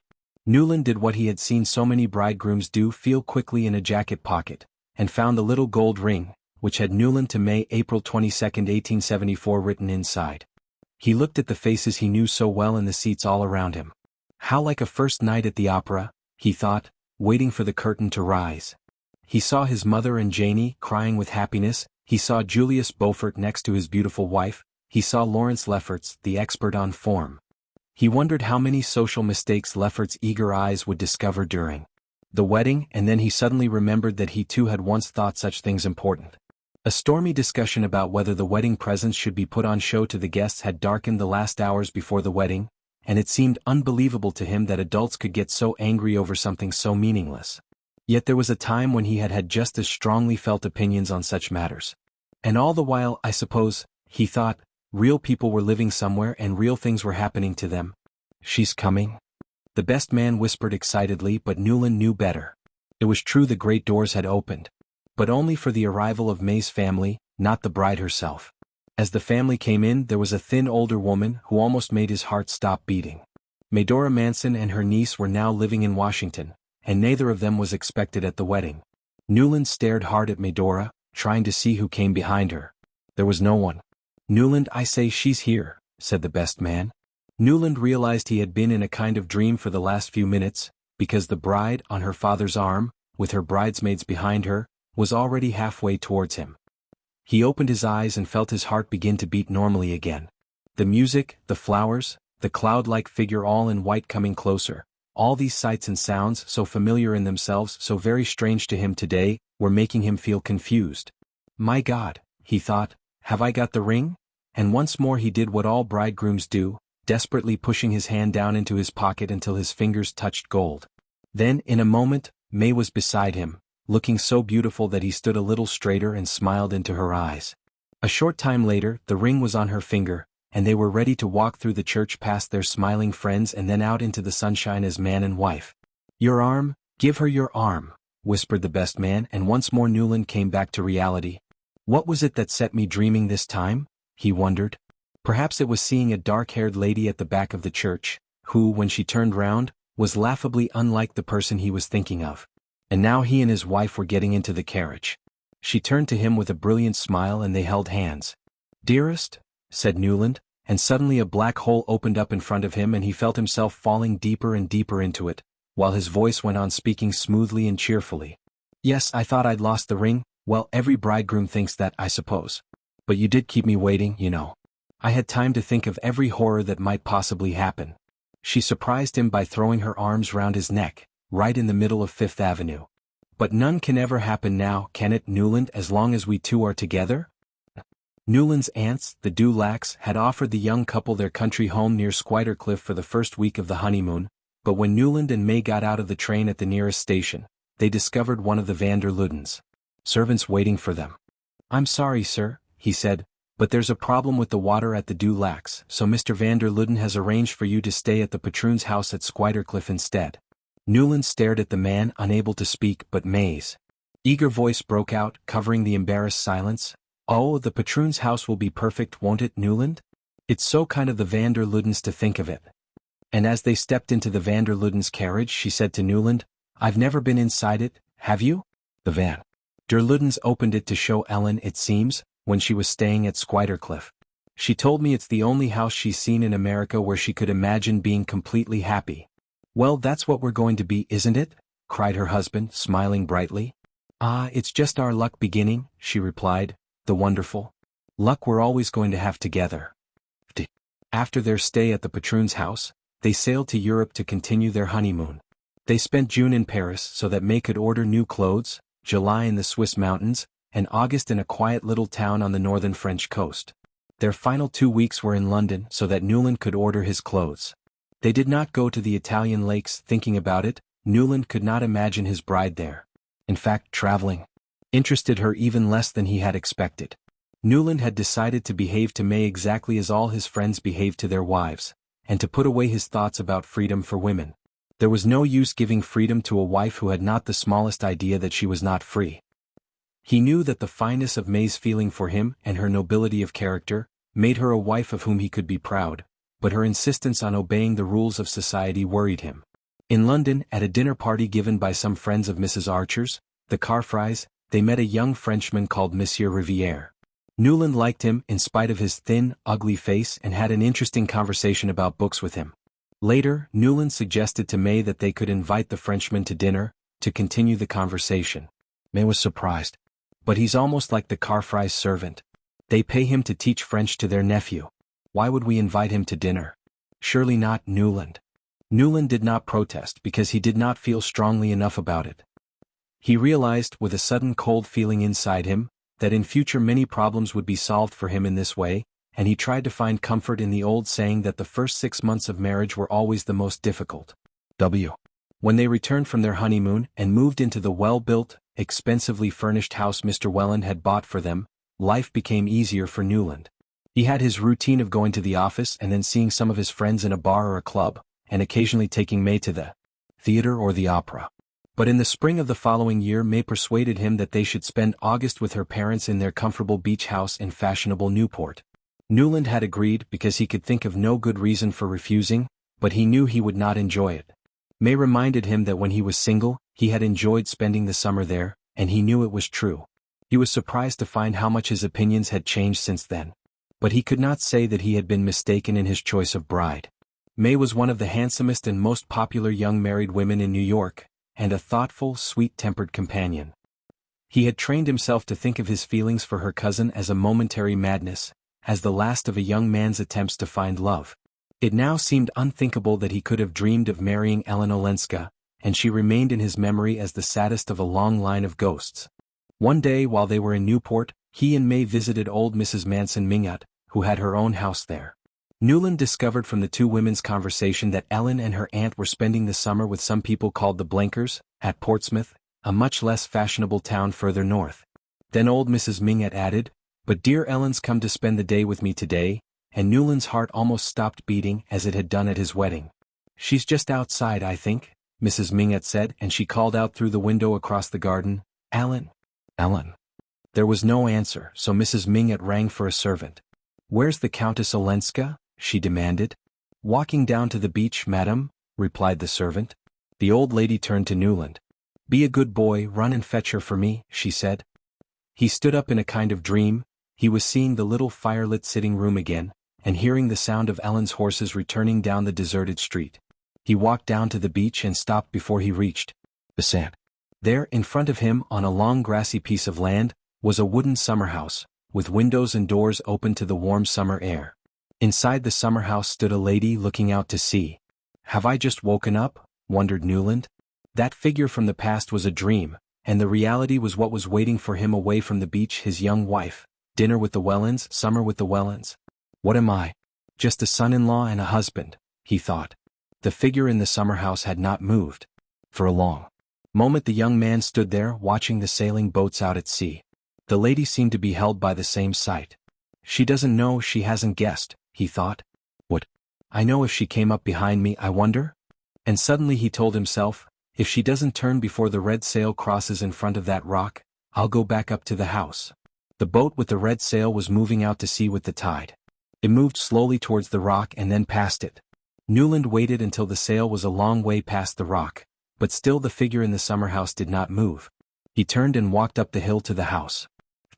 As they drove home in the gathering darkness, May said, "I'm sorry you didn't find Ellen. I'd have liked to see her again. But perhaps she no longer cares for her friends. I mean, why give up New York and go to Washington? I wonder if she would be happier with her husband after all?" Newland burst into an angry laugh. "That's cruel of you. You know she would suffer terribly if she went back to him." "It's a pity she ever married a foreigner then," said May calmly, sounding very like her mother. Newland did not reply. That evening at May's parents' home, he felt it was the Welland house, and the life he was expected to live in it, that had become unreal, while the short scene at the beach was as close to him as the blood in his body. All that night he lay awake at May's side, watching the moonlight on the carpet, and thinking of Ellen Olenska. Chapter 7. Newland in Boston. The next day Newland told May he was going to see about buying a new horse for her carriage and drove north to Portsmouth. He found the Blenkers' house, but Ellen was not there. The Blenkers told him she had received a telegram the day before, and gone to Boston, where she would be staying at the Parker House Hotel. When he returned to Newport, he told May he had urgent business in Boston. He was ashamed of the way he was able to lie so easily, but it had to be done. He traveled all night by boat and train, and arrived in a hot and dirty midsummer Boston. After having breakfast at a hotel, he sent a messenger to the Parker House Hotel with a note for Countess Olenska. The man returned after 10 minutes. "The lady was out, sir," he said. "It must be a mistake," thought Newland. "How could she be out so early? How stupid of me not to send a note earlier." He went out, and as he started to walk across the park towards Ellen's hotel, he saw her sitting on a bench under a tree. Her head was bent low and she looked quite miserable. He came a step nearer and she turned and saw him. "Oh," she said, her face breaking into a slow smile of wonder and happiness, and she made room for him on the bench. "I'm here on business, just got here," Newland explained. "But what on earth are you doing here?" He had really no idea what he was saying. He seemed to be shouting to her across endless distances. He thought she might disappear again before he could reach her. "I'm here on business too," she answered. "You do your hair differently now," he said, his heart beating wildly as he looked at her. "Differently? No, it's the best I can do without my servant." "You didn't bring her? You're staying alone at the hotel?" She looked at him with a little challenging smile in her eyes. "Does that seem so dangerous to you?" "No, not dangerous but unusual?" I suppose it is. I hadn't thought of it because I've just done something so much more unusual." Her eyes still watched him with a little challenge. "I've just refused to take back some money, which belonged to me." Newland jumped up and moved a step or two away. Then he came back and stood in front of her. "Someone has come here to meet you with this offer?" "Yes." "And you refused because of the conditions?" "I refused," she said after a moment. He sat down by her again. "What were the conditions?" "Oh, they were not demanding. Just to sit at the head of his dinner table now and then." There was another silence. Newland was searching for the right words. "He wants you back at any price." "A considerable price." "At least, it's considerable for me." "You came to Boston in order to meet him?" She stared and then laughed. "Meet him, my husband? Here. He spends his summers in more fashionable places." "He sent someone to you with a letter?" "Not a letter, just a message. He hardly ever writes to me." Newland blushed, thinking of the accusation in the only letter he knew the Count had written to her. "Why is that? Why should he write? What are secretaries for?" The young man's blush deepened and he was about to ask, "Did he send his secretary, the one you ran away with?" But he stopped, in order to spare Ellen the embarrassment of replying. "The messenger has insisted on waiting until this evening," added Madame Olenska, smiling, "in case I change my mind." "And you came out here to think things over?" "I came out for a breath of air. The hotel's too hot. I'm taking the afternoon train back to Portsmouth." They sat silent, not looking at each other. Finally she turned her eyes again to his face and said, "You've not changed." He felt like saying, "I had until I saw you again," but instead he stood up suddenly and looked round at the untidy park. "This is horrible. Why don't we go out in a boat? It will be cooler on the water. We could take the boat to Point Arley and back." She looked up at him hesitatingly and he went on, "There won't be many people on the boat. My train for New York doesn't leave until the evening. Why shouldn't we?" Suddenly he broke out, "Haven't we done all we can?" "Oh," she whispered. "You mustn't say things like that to me.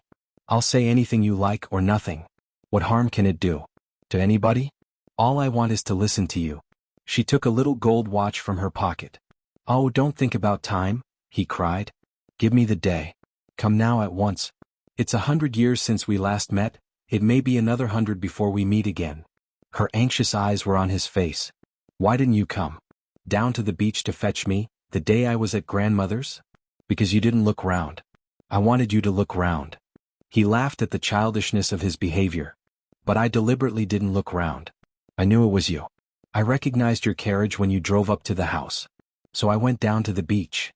"To get away from me as far as you could?" She repeated softly, "To get away from you as far as I could." He laughed again. "Well, you see, it's no use. I may as well tell you that I came here to find you. And I have found you. But, look here, we must start or we'll miss our boat." They went back to the hotel so that Madame Olenska could leave a note for the messenger.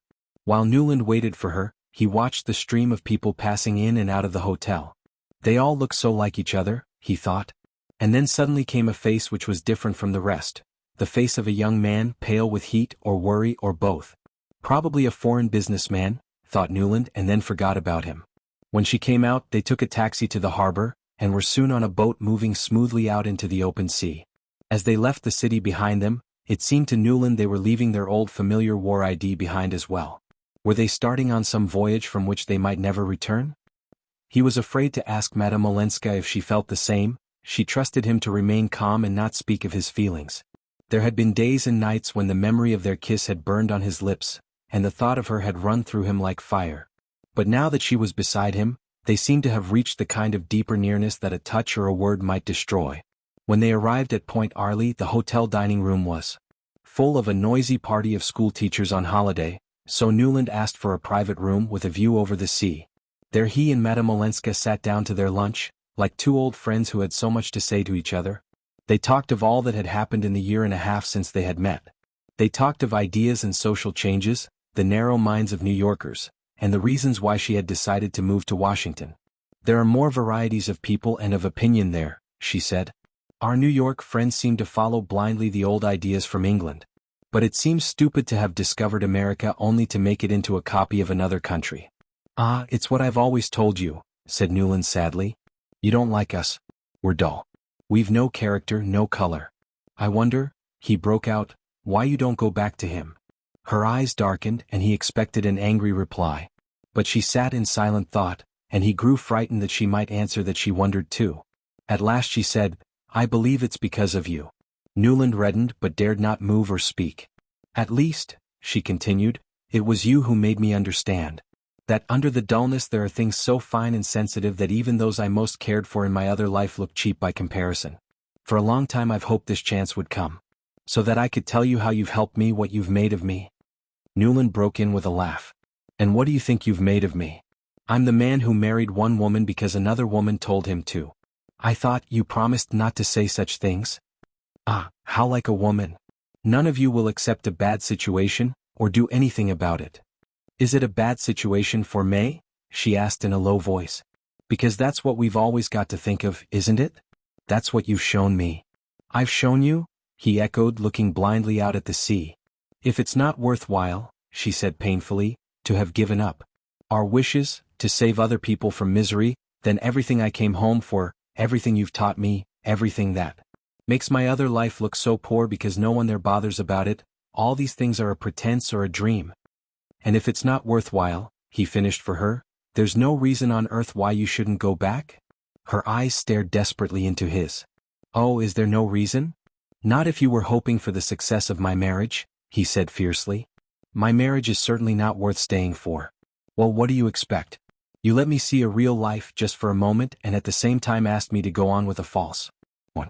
It's more than any human being can bear, that's all." "Oh, don't say that, when I'm bearing it," she burst out, her eyes filling with tears.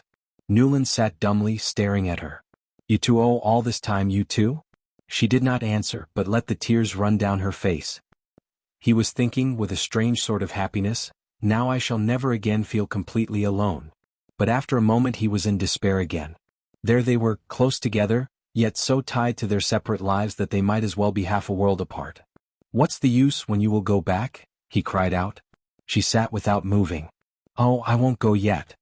"Not yet? Sometime then? Sometime in the future?" At that she gave him her clearest look. "I promise you, not as long as you can bear it. Not as long as we can look straight at each other like this." He turned to look out at the sea again.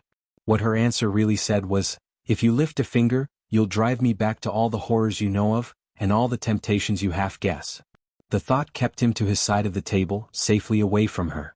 "What a life for you," he cried. "Oh, it's bearable, as long as it's a part of yours." "And as long as mine's a part of yours?" "Yes."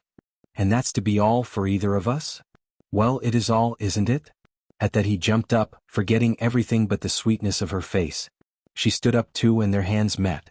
They stood in that way for a long time, looking deep into each other's eyes, reading each other's hearts. Don't be unhappy," she said with a break in her voice as she drew her hands away. And he answered, "You won't go back, you won't go back?" "I won't go back," she said. In silence they took the boat back to Boston Harbor, and Newland left Madame Olenska at the Parker House Hotel. The next morning he arrived back in New York to start work again as he had told May he would do. Although he had not even managed to kiss Madame Olenska's hand or persuade her to meet him again, he felt surprisingly calm. He realized he must not tempt her to come closer to him, or she would simply return to her husband.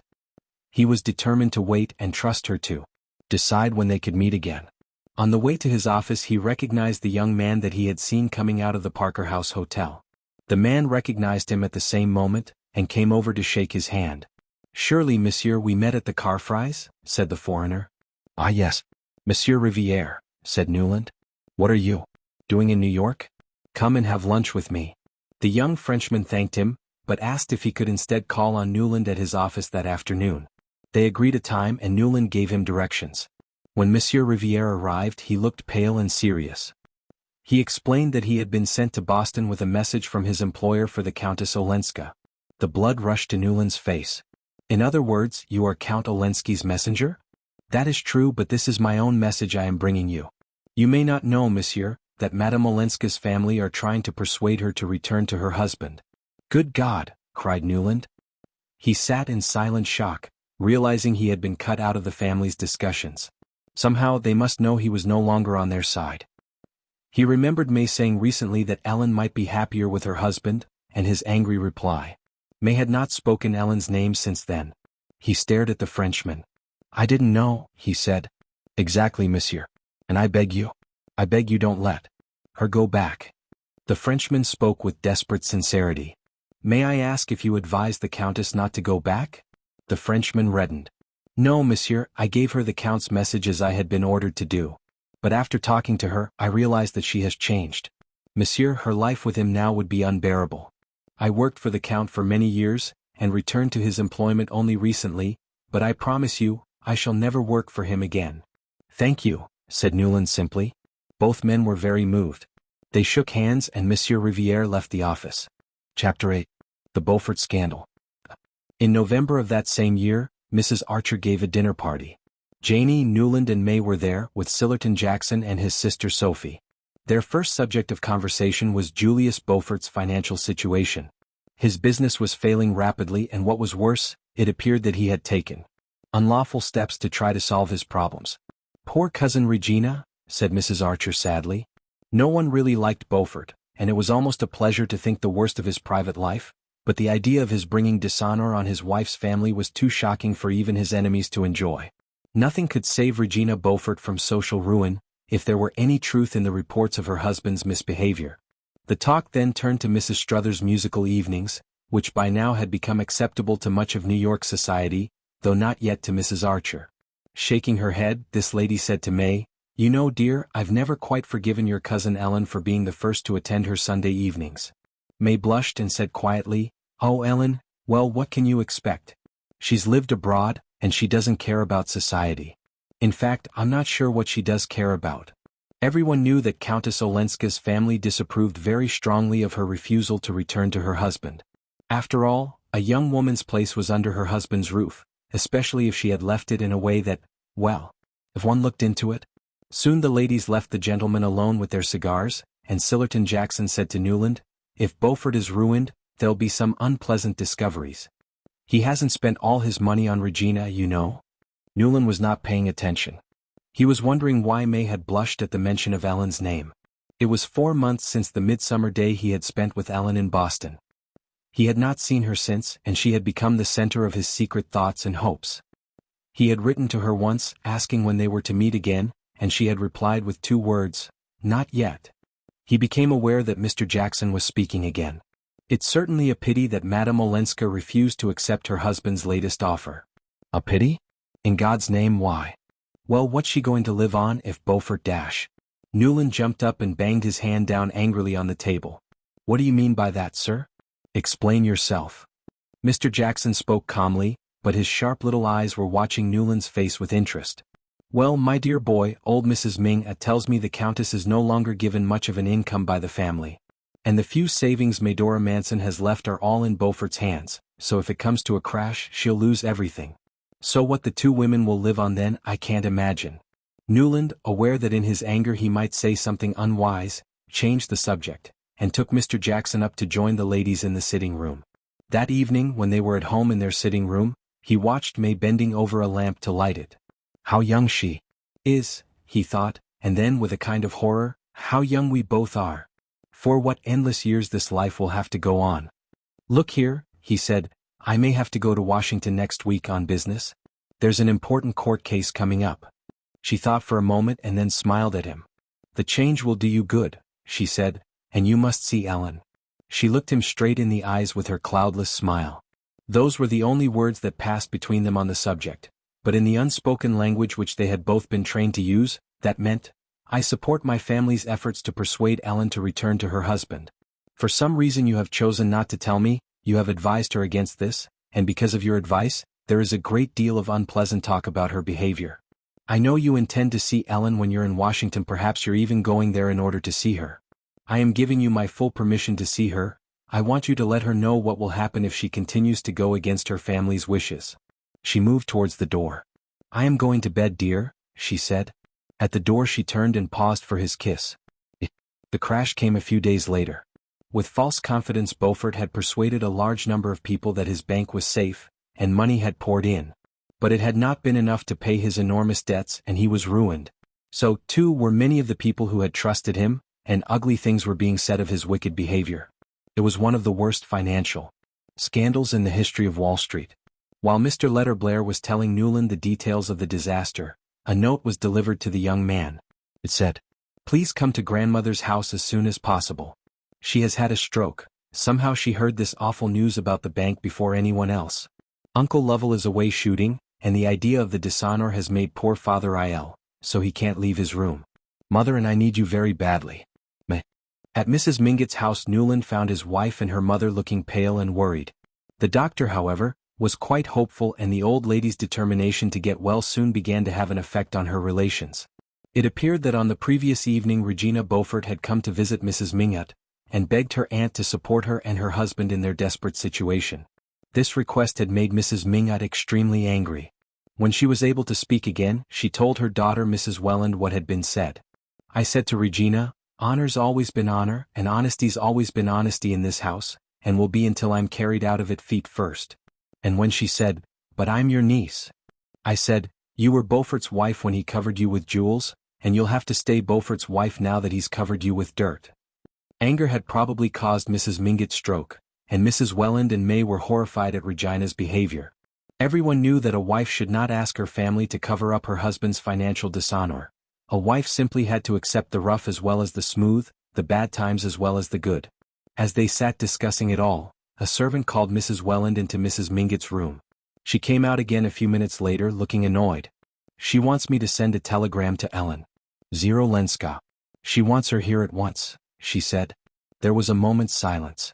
I suppose it must be done, she added doubtfully. Of course it must be done, said May.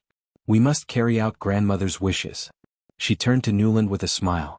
Will you send the telegram for us, Newland? There's just time before lunch. She sat down and wrote the telegram.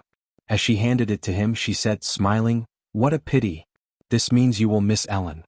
Turning to her mother she explained, Newland has to go to Washington for a court case, and now the doctor tells us grandmother will live. It doesn't seem right to ask him to give up such important business in order to stay here, does it?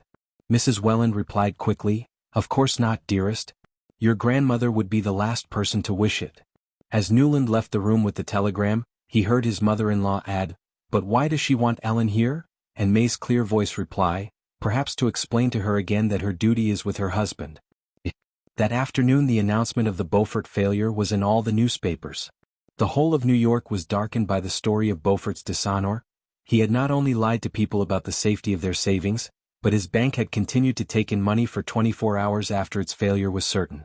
And no one pitied his wife because she did not seem to understand the seriousness of his crimes, but talked of the disaster as a misfortune, and was sure that her true friends would not desert her. Her true friends were sure they would.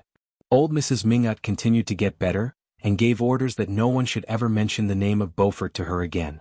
The next day the Wellands received a telegram, announcing Madame Olenska's arrival from Washington the following evening.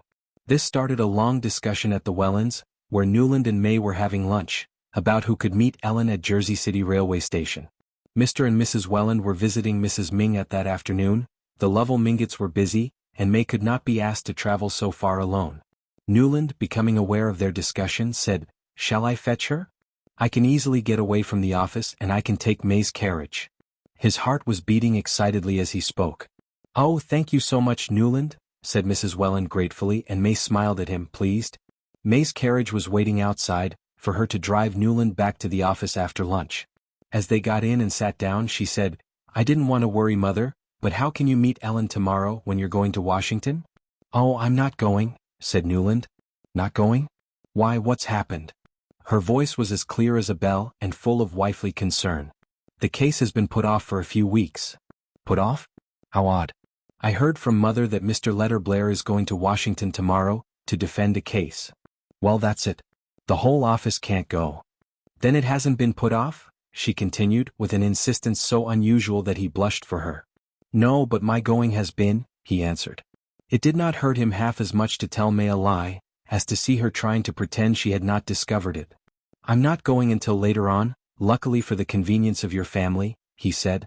As he spoke, he felt she was looking at him, and he turned his eyes to hers in order not to appear to be avoiding them. Their eyes met for a second, and perhaps they saw more deeply into each other's meaning than either of them really wanted. "Yes, it is awfully convenient," May brightly agreed, "that you can meet Ellen after all. You saw how pleased Mother was." "Oh, I'm delighted to do it." The carriage stopped at his office, and as he jumped out, she laid her hand on his. "Goodbye, dearest," she said, her eyes so blue that he wondered afterwards if they had shone on him through tears. He turned and hurried into his office, repeating to himself in a sort of song, "It's all of 2 hours from Jersey City Station to Mrs. Mingott's. It's all of 2 hours, and it may be more." Chapter 9. Ellen returns to New York. The following evening Newland was waiting at Jersey City Station for the Washington train. In his senseless schoolboy happiness he pictured Madame Olenska getting out of the train, then her arm in his as he guided her to the carriage, and then a journey that would go on forever. He had so much to say to her. The train came in and he saw her pale face in the crowd of passengers. They reached each other, their hands met, and he drew her arm through his. "This way, I have the carriage," he said. After that it all happened as he had dreamed. "Do you know," he said as they drove away from the station, "I almost couldn't remember you? How can I explain? Each time you happen to me all over again." "Oh yes, I know. I know. It happens to me too. Ellen, Ellen, Ellen." She made no answer and he sat in silence, watching her as she looked out of the window. How little they knew of each other after all. The precious moments were slipping away, but he had forgotten everything he meant to say.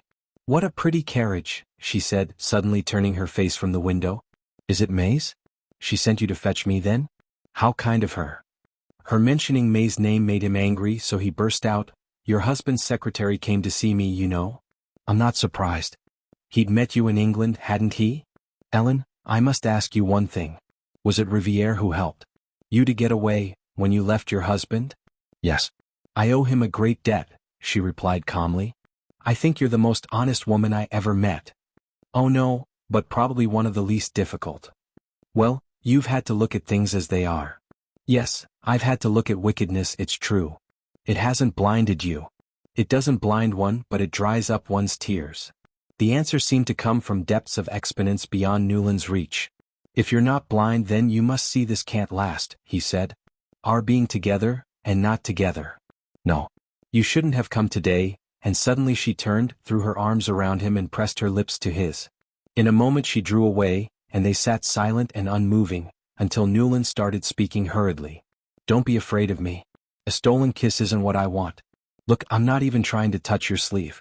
When we're apart and I'm looking forward to seeing you, every thought is burnt up in a great flame. But then you come and you're so much more than I remembered, and what I want of you is so much more than an hour or two, with weeks of thirsty waiting between, that I can sit perfectly still beside you like this, just quietly trusting my dream to come true." For a moment she was silent. "What do you mean by trusting it to come true?" she whispered. "Why, you know it will, don't you? Your dream of you and me together?" She burst into a sudden, hard laugh. "You choose a good place to tell me about it. You mean in my wife's carriage? Shall we get out and walk? I don't suppose you mind a little snow." She laughed again more quietly. "No, I don't want to walk because I want to see my grandmother as soon as possible. We'll sit quietly and we'll look, not at dreams but at realities. The only reality for me is this." There was a long silence. "Is it your idea then that I should live with you as your mistress, since I can't be your wife?" He was shocked by her plain speaking and had difficulty finding the words. "I want I want to get away to a place where we could simply be two human beings who love each other, who are the whole of life to each other, and nothing else will matter." She laughed. "Oh my dear, where is that country? Have you ever been there? Believe me, it's a miserable little place." "Then what exactly is your plan for us?" cried Newland. "For us? But there's no us in that sense. We're only Newland. Archer, husband of Ellen Olenska's cousin, and Ellen Olenska, cousin of Newland Archer's wife, trying to be happy behind the backs of the people who trust them." "Ah, I'm beyond that," whispered Newland. "No, you're not. You've never been beyond." "And I have," she said in a strange voice, "and I know what it looks like there." He sat silent in wordless pain. Then he rang the bell to tell the driver to stop. "I'll get out here," he said, opening the door and jumping out. "You're right, I shouldn't have come." She bent forward, about to speak, but he had already called out the order to drive on. As the carriage rolled away, he felt something stiff and cold on his face, and realized that he had been crying, and the icy wind had frozen his tears. That evening Newland had dinner at home with May, who did not mention Ellen Olenska once. After dinner they sat together in the sitting room. May was doing her sewing while Newland was reading. Occasionally he raised his eyes from his book and looked at May with secret despair. He would always know her thoughts. Never would she surprise him by an unexpected mood or a new idea. Now she was simply becoming a copy of her mother, and mysteriously in the same way trying to turn him into a Mr. Welland. He stood up impatiently and at once. She looked up. "What's the matter, dear?" "The room's too warm. I want a little air." He pulled the heavy curtains and opened a window, so that he could put his head and shoulders out into the icy darkness. "Newland, do shut the window. You'll catch your death." "Catch my death," he echoed and felt like adding, "I've caught it already. I am dead, I've been dead for months now." As he walked back to his chair, he laid a hand on her hair. "Poor May," he said. "Poor? Why poor?" she asked with a little laugh. "Because I shall never be able to open a window without worrying you," he replied, also laughing. For a moment she was silent. Then she said very low, her head bent over her sewing, "I shall never worry if you're happy." "Ah, my dear. And I shall never be happy unless I can open the window." "In this weather?" she said. Without replying he buried his head in his book again. 6 or 7 days passed. Newland heard nothing from Madame Olenska and became aware that her name would not be mentioned in his presence by the family. He did not try to see her, but a plan was slowly taking shape in the back of his mind. Then one day May told him her grandmother wanted to see him, and Newland hurried over to Mrs. Mingott's house. His plan was simple. He would see Ellen there and find out on which day and by which train she was returning to Washington. He would join her on that train and travel with her as far as she wanted to go. His choice would be Japan. He would leave a note for May that would prevent his ever coming back. But old Mrs. Mingott told him with great delight that she had managed to persuade Ellen to stay in New York and look after her. Newland felt confused. He would be able to see Ellen now and then, but their future would be limited to secret meetings and letters. He would find himself telling more lies to May, and going against habit and honor and all the ancient rules he and his people had always believed in. As he was walking down Fifth Avenue, he saw Mrs. Mingott's carriage outside the Beaufort's house, and knew Ellen must be visiting Regina Beaufort. He waited and stopped Ellen as she was coming out of the front door. "I must see you tomorrow, somewhere we can be alone," he said. "At the Museum of Art in the park? At 2:30. She turned away without replying and got quickly into the carriage. "She'll be there," he told himself confidently. In the Museum of Art they walked slowly through the rooms. There were no other visitors and their steps echoed loudly. "It's a strange place," said Madame Olenska. "Some day I suppose it'll be a great museum." He sat down and watched the light movements of her figure. So girlish even under her heavy furs as she looked at the paintings. "What is it you wanted to tell me?" she asked. "I believe you came to New York because you were afraid of my coming to Washington. Did you know I was planning to?" She looked down. "Well, yes. I knew." "Well then," he insisted. "Well then. This is better, isn't it? We shall hurt others less. Isn't it, after all, what you always wanted? To meet you in this way in secret? It's the opposite of what I want. I think it's horrible." "Oh, I'm so glad." "So do I," she cried out. "Then what is it, in God's name, that you think is better?" Instead of answering, she whispered, "I promised to stay with grandmother because I thought I'd be safer here." "Safer from me? Safer from loving me? Safer from harming other people?" She looked at him with a kind of terror and blushed. "Shall I once come to you and then go home?" she suddenly said in a low clear voice.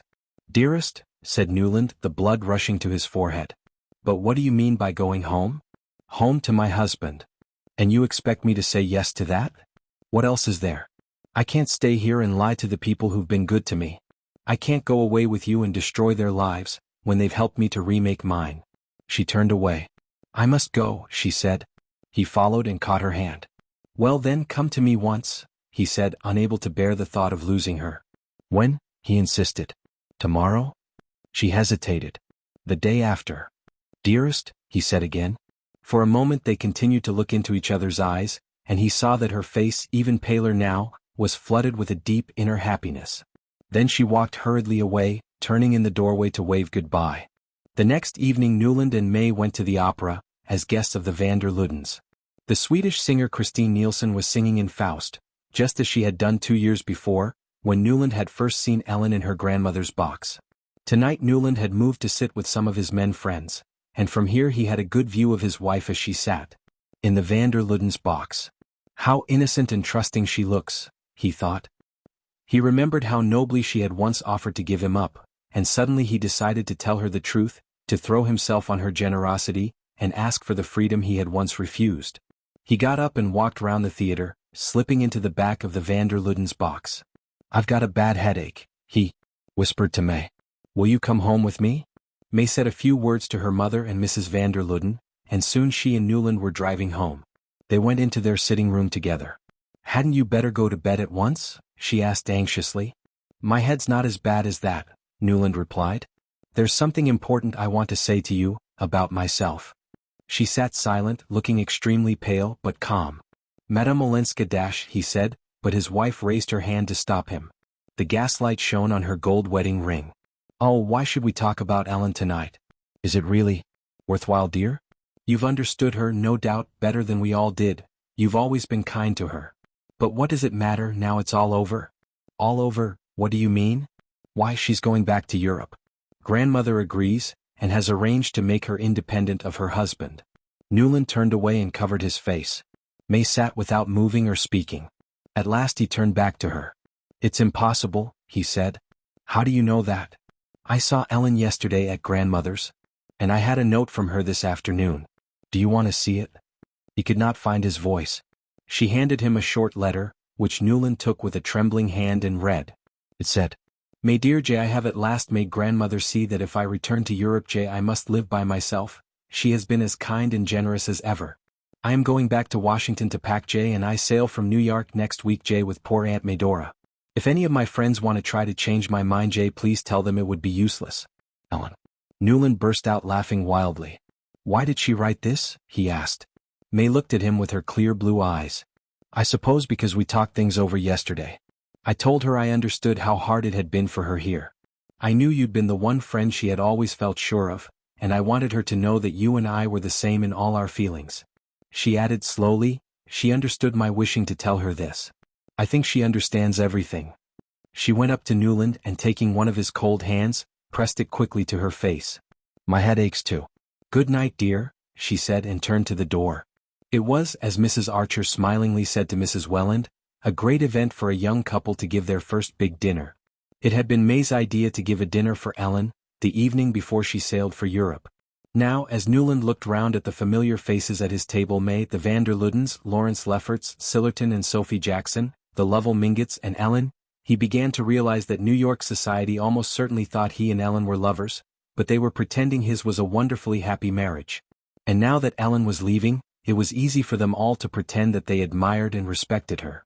He hated this dishonesty, and began to feel like a prisoner, constantly guarded by his friends and relations. He could not remember what he said to anyone during dinner, and soon it was time for his guests to leave. There had been no chance to speak privately to Ellen. "Goodbye," he said to her in the hall as he helped her on with her coat. "But I shall see you soon in Paris." His voice sounded loud in his ears. "Oh," she whispered, "if you and May could come." And then she was getting into the van der Luddens carriage and he could no longer see her face. A few minutes later May came to find him in the library. "Did go well, didn't it?" she said. Newland made an effort to speak. "Now that you're here, there's something I must tell you." I tried to the other night. Yes, dear. Something about yourself. Yes. I've been horribly tired lately. Oh, I've seen it coming on, Newland. You've been so wickedly overworked at the office. Perhaps it's that. Anyway, I want to make a break, to go away at once. On a long trip, away from everything. A long trip? Where, for example? Oh, I don't know, India, or Japan. She stood up and came nearer to his chair. As far as that? But I'm afraid you can't, dear. Her voice trembled a little. Not unless you take me with you. That is, if the doctors will let me go, but I'm afraid they won't. You see, Newland, I've been sure since this morning of something I've been hoping for so much. He stared up at her, his face deathly white, and she knelt down to hide her face against his knee. Oh, my dear, he said with his cold hand on her hair. There was a devilish kind of laughter inside his head. You didn't guess? Asked May. Yes, no. That is, of course, I hoped. They looked at each other for a moment and again fell silent. Have you told anyone else? He added. Only my mother and yours. She paused, blushing. And Ellen. You know I told you I'd had a long talk with her one afternoon? Said Newland, his heart stopping. He felt that his wife was watching him closely. Did you mind my telling her first, Newland? Mind? Why should I? He made a last effort to think clearly. But that was a fortnight ago, wasn't it? I thought you said you weren't sure till today. Her color burned deeper, but she kept her eyes on his. No, I wasn't sure then, but I told her I was. And you see I was right, she cried, her blue eyes wet with victory. Chapter 10. Newland visits Paris. Newland sat at the desk in his library, and looked round at the room where most of the real things of his life had happened over the last 30 years. There his wife, nearly 26 years ago, had blushingly told him she was expecting a baby. There his elder son Dallas had taken his first steps towards him, shouting, "Dad!" There his daughter Mary, who was so like her mother, had announced her engagement to the dullest of Reggie Chiver's sons. And there his great friend Theodore Roosevelt had told him, "Forget about the professional politicians, Archer. It's men like you the country wants." Men like you, how those words had impressed Newland. How eagerly he had answered the call. At last he had found something worthwhile to do, and he worked long hours in local government. After a while, however, he felt he had done what he could, and returned thankfully to a quieter life. He was admired and respected in New York. His days were full, and they were filled usefully. I suppose that's all a man should ask, he thought. Something he knew he had missed, the flower of life. But when he thought, so despairingly at first, of Ellen Olenska, over the years she became the picture of perfection, and that picture kept him from thinking of other women. He had been a good husband to May, and when she had suddenly died, carried off by the illness through which she had nursed their youngest child, Bill, he had honestly mourned her. Their long years together had shown him that it did not matter so much if marriage was a dull duty, as long as the couple always behaved in a responsible, dutiful way to each other. If they failed to do that, the marriage just became a battle of selfish interests. Thinking back over his life, he saw there was honor in his past and he mourned for it. After all, there was good in the old ways. His eyes rested on his first photograph of May, which still kept its place on his desk. There she was, just as he had seen her under the Florida orange trees. And she had remained the same, never quite as noble as on that day but never far below. Brave, generous, trusting, but with so little imagination that the world of her childhood had fallen into pieces and rebuilt itself without her noticing the changes. Her children protected her by hiding their modern opinions from her, as Newland hid his. And she died thinking the world a good place, full of happy, loving families like her own. She could bear to leave it because she trusted that, whatever happened, Newland would continue teaching Dallas to obey the same rules that he had been taught, and that Dallas, when Newland followed her, would do the same for little Bill. Of Mary she was as sure as of her own self. So, having saved little Bill from death and given her life in the effort, she went happily to her place in the Archer family grave. The telephone rang and Newland answered it. How far they were from the days when a messenger boy was the fastest way of communicating. Chicago wants you. It must be Dallas, who was there on business for his firm. Hello, Dad. Yes, Dallas here.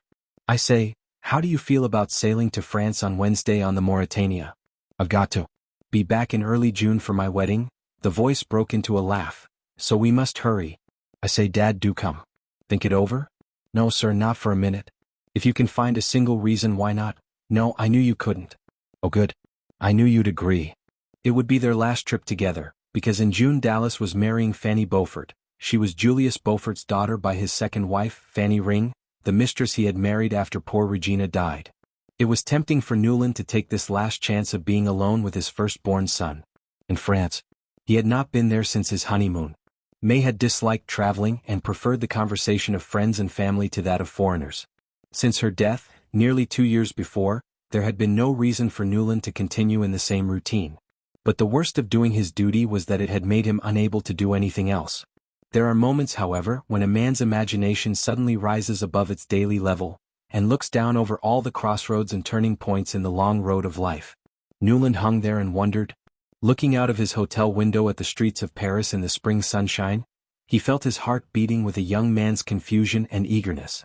In the first impatient years he had often imagined the scene of his victorious return to Paris and Ellen, but now that he was here, he felt shy, old-fashioned, dull, just a gray shadow of a man compared with the brilliant figure he had dreamed of being. Dallas's hand came down cheerfully on his shoulder. "Hello, father, this is wonderful, isn't it?" They stood for a while and then the young man continued, "By the way, I've got a message for you. The Countess Olenska expects us both at 5:30. He spoke lightly, carelessly, but turning to look at him, Newland thought he could see a knowing smile in his eyes. "Didn't I tell you?" Dallas went on. "Fanny made me promise to see Madame Olenska. She was awfully good to Fanny as a little girl, when Mr. Beaufort sent Fanny over to France from Argentina. Fanny didn't have any friends and Madame Olenska was very kind to her. So I telephoned today and asked to see her." Newland stared at him. "You told her I was here?" "Of course, why not?" Dallas slipped his arm through his father's. "I say, father, what was she like? Confess, you and she were great friends, weren't you? Wasn't she awfully lovely?" "Lovely? I don't know about that. She was different." "Ah, there you have it. She's different and one doesn't know why. It's exactly what I feel about Fanny." His father looked shocked. "But my dear boy, you and Fanny. That's quite a different situation."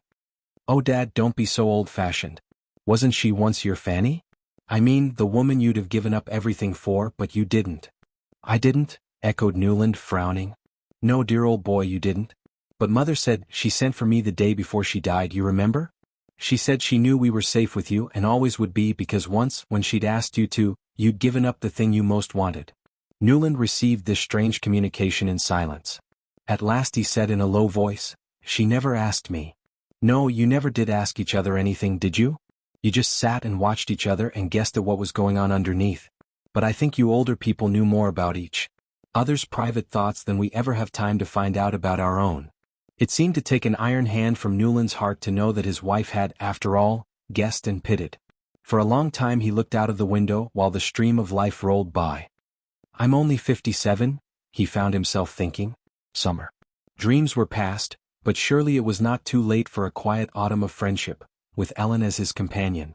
Together he and Dallas walked through the streets towards Madame Olenska's apartment, the son full of excited enthusiasm for Paris, the father busy with his thoughts. More than half a lifetime divided him from Madame Olenska. She had lived in this ancient beautiful city, among people he did not know, in a rich atmosphere of theaters and paintings and books and conversations he could only guess at. During all those years he had lived with his unchanging memory of her, but her memory of him might no longer be as bright as the flame he carried in his own heart. They found the building and looked up at the 5th floor to a balcony, and windows with pale green shutters, which were open. "I think I'll sit down for a moment," said Newland, pointing to a bench under some trees in the square. "Why, aren't you well?" his son asked. "Perfectly well. But I'd like you to go up without me." "But Dad, does that mean you won't come up at all?" "I don't know," said Newland slowly. "But what shall I say?" "My dear boy, don't you always know what to say?" "Very well. I'll say you're old-fashioned and prefer walking up the stairs because you don't like lifts." His father smiled. "Just say I'm old-fashioned." Puzzled, Dallas shook his head and went inside. Archer sat down on the bench and continued to look up at the balcony and the windows with the pale green shutters. In his mind he could see Dallas entering the room with his rapid, light step, and a dark lady with a pale face, who would look up quickly and hold out a long thin hand with 3 rings on it. "It's more real to me here than if I went up," he suddenly heard himself say, and the fear of losing that last shadow of reality kept him in his seat. He sat for a long time on the bench in the thickening darkness, his eyes never turning from the windows. At last a lamp was lit inside the apartment, and a servant closed the shutters. At that, Newland Archer stood up slowly and walked back alone to his hotel. The end.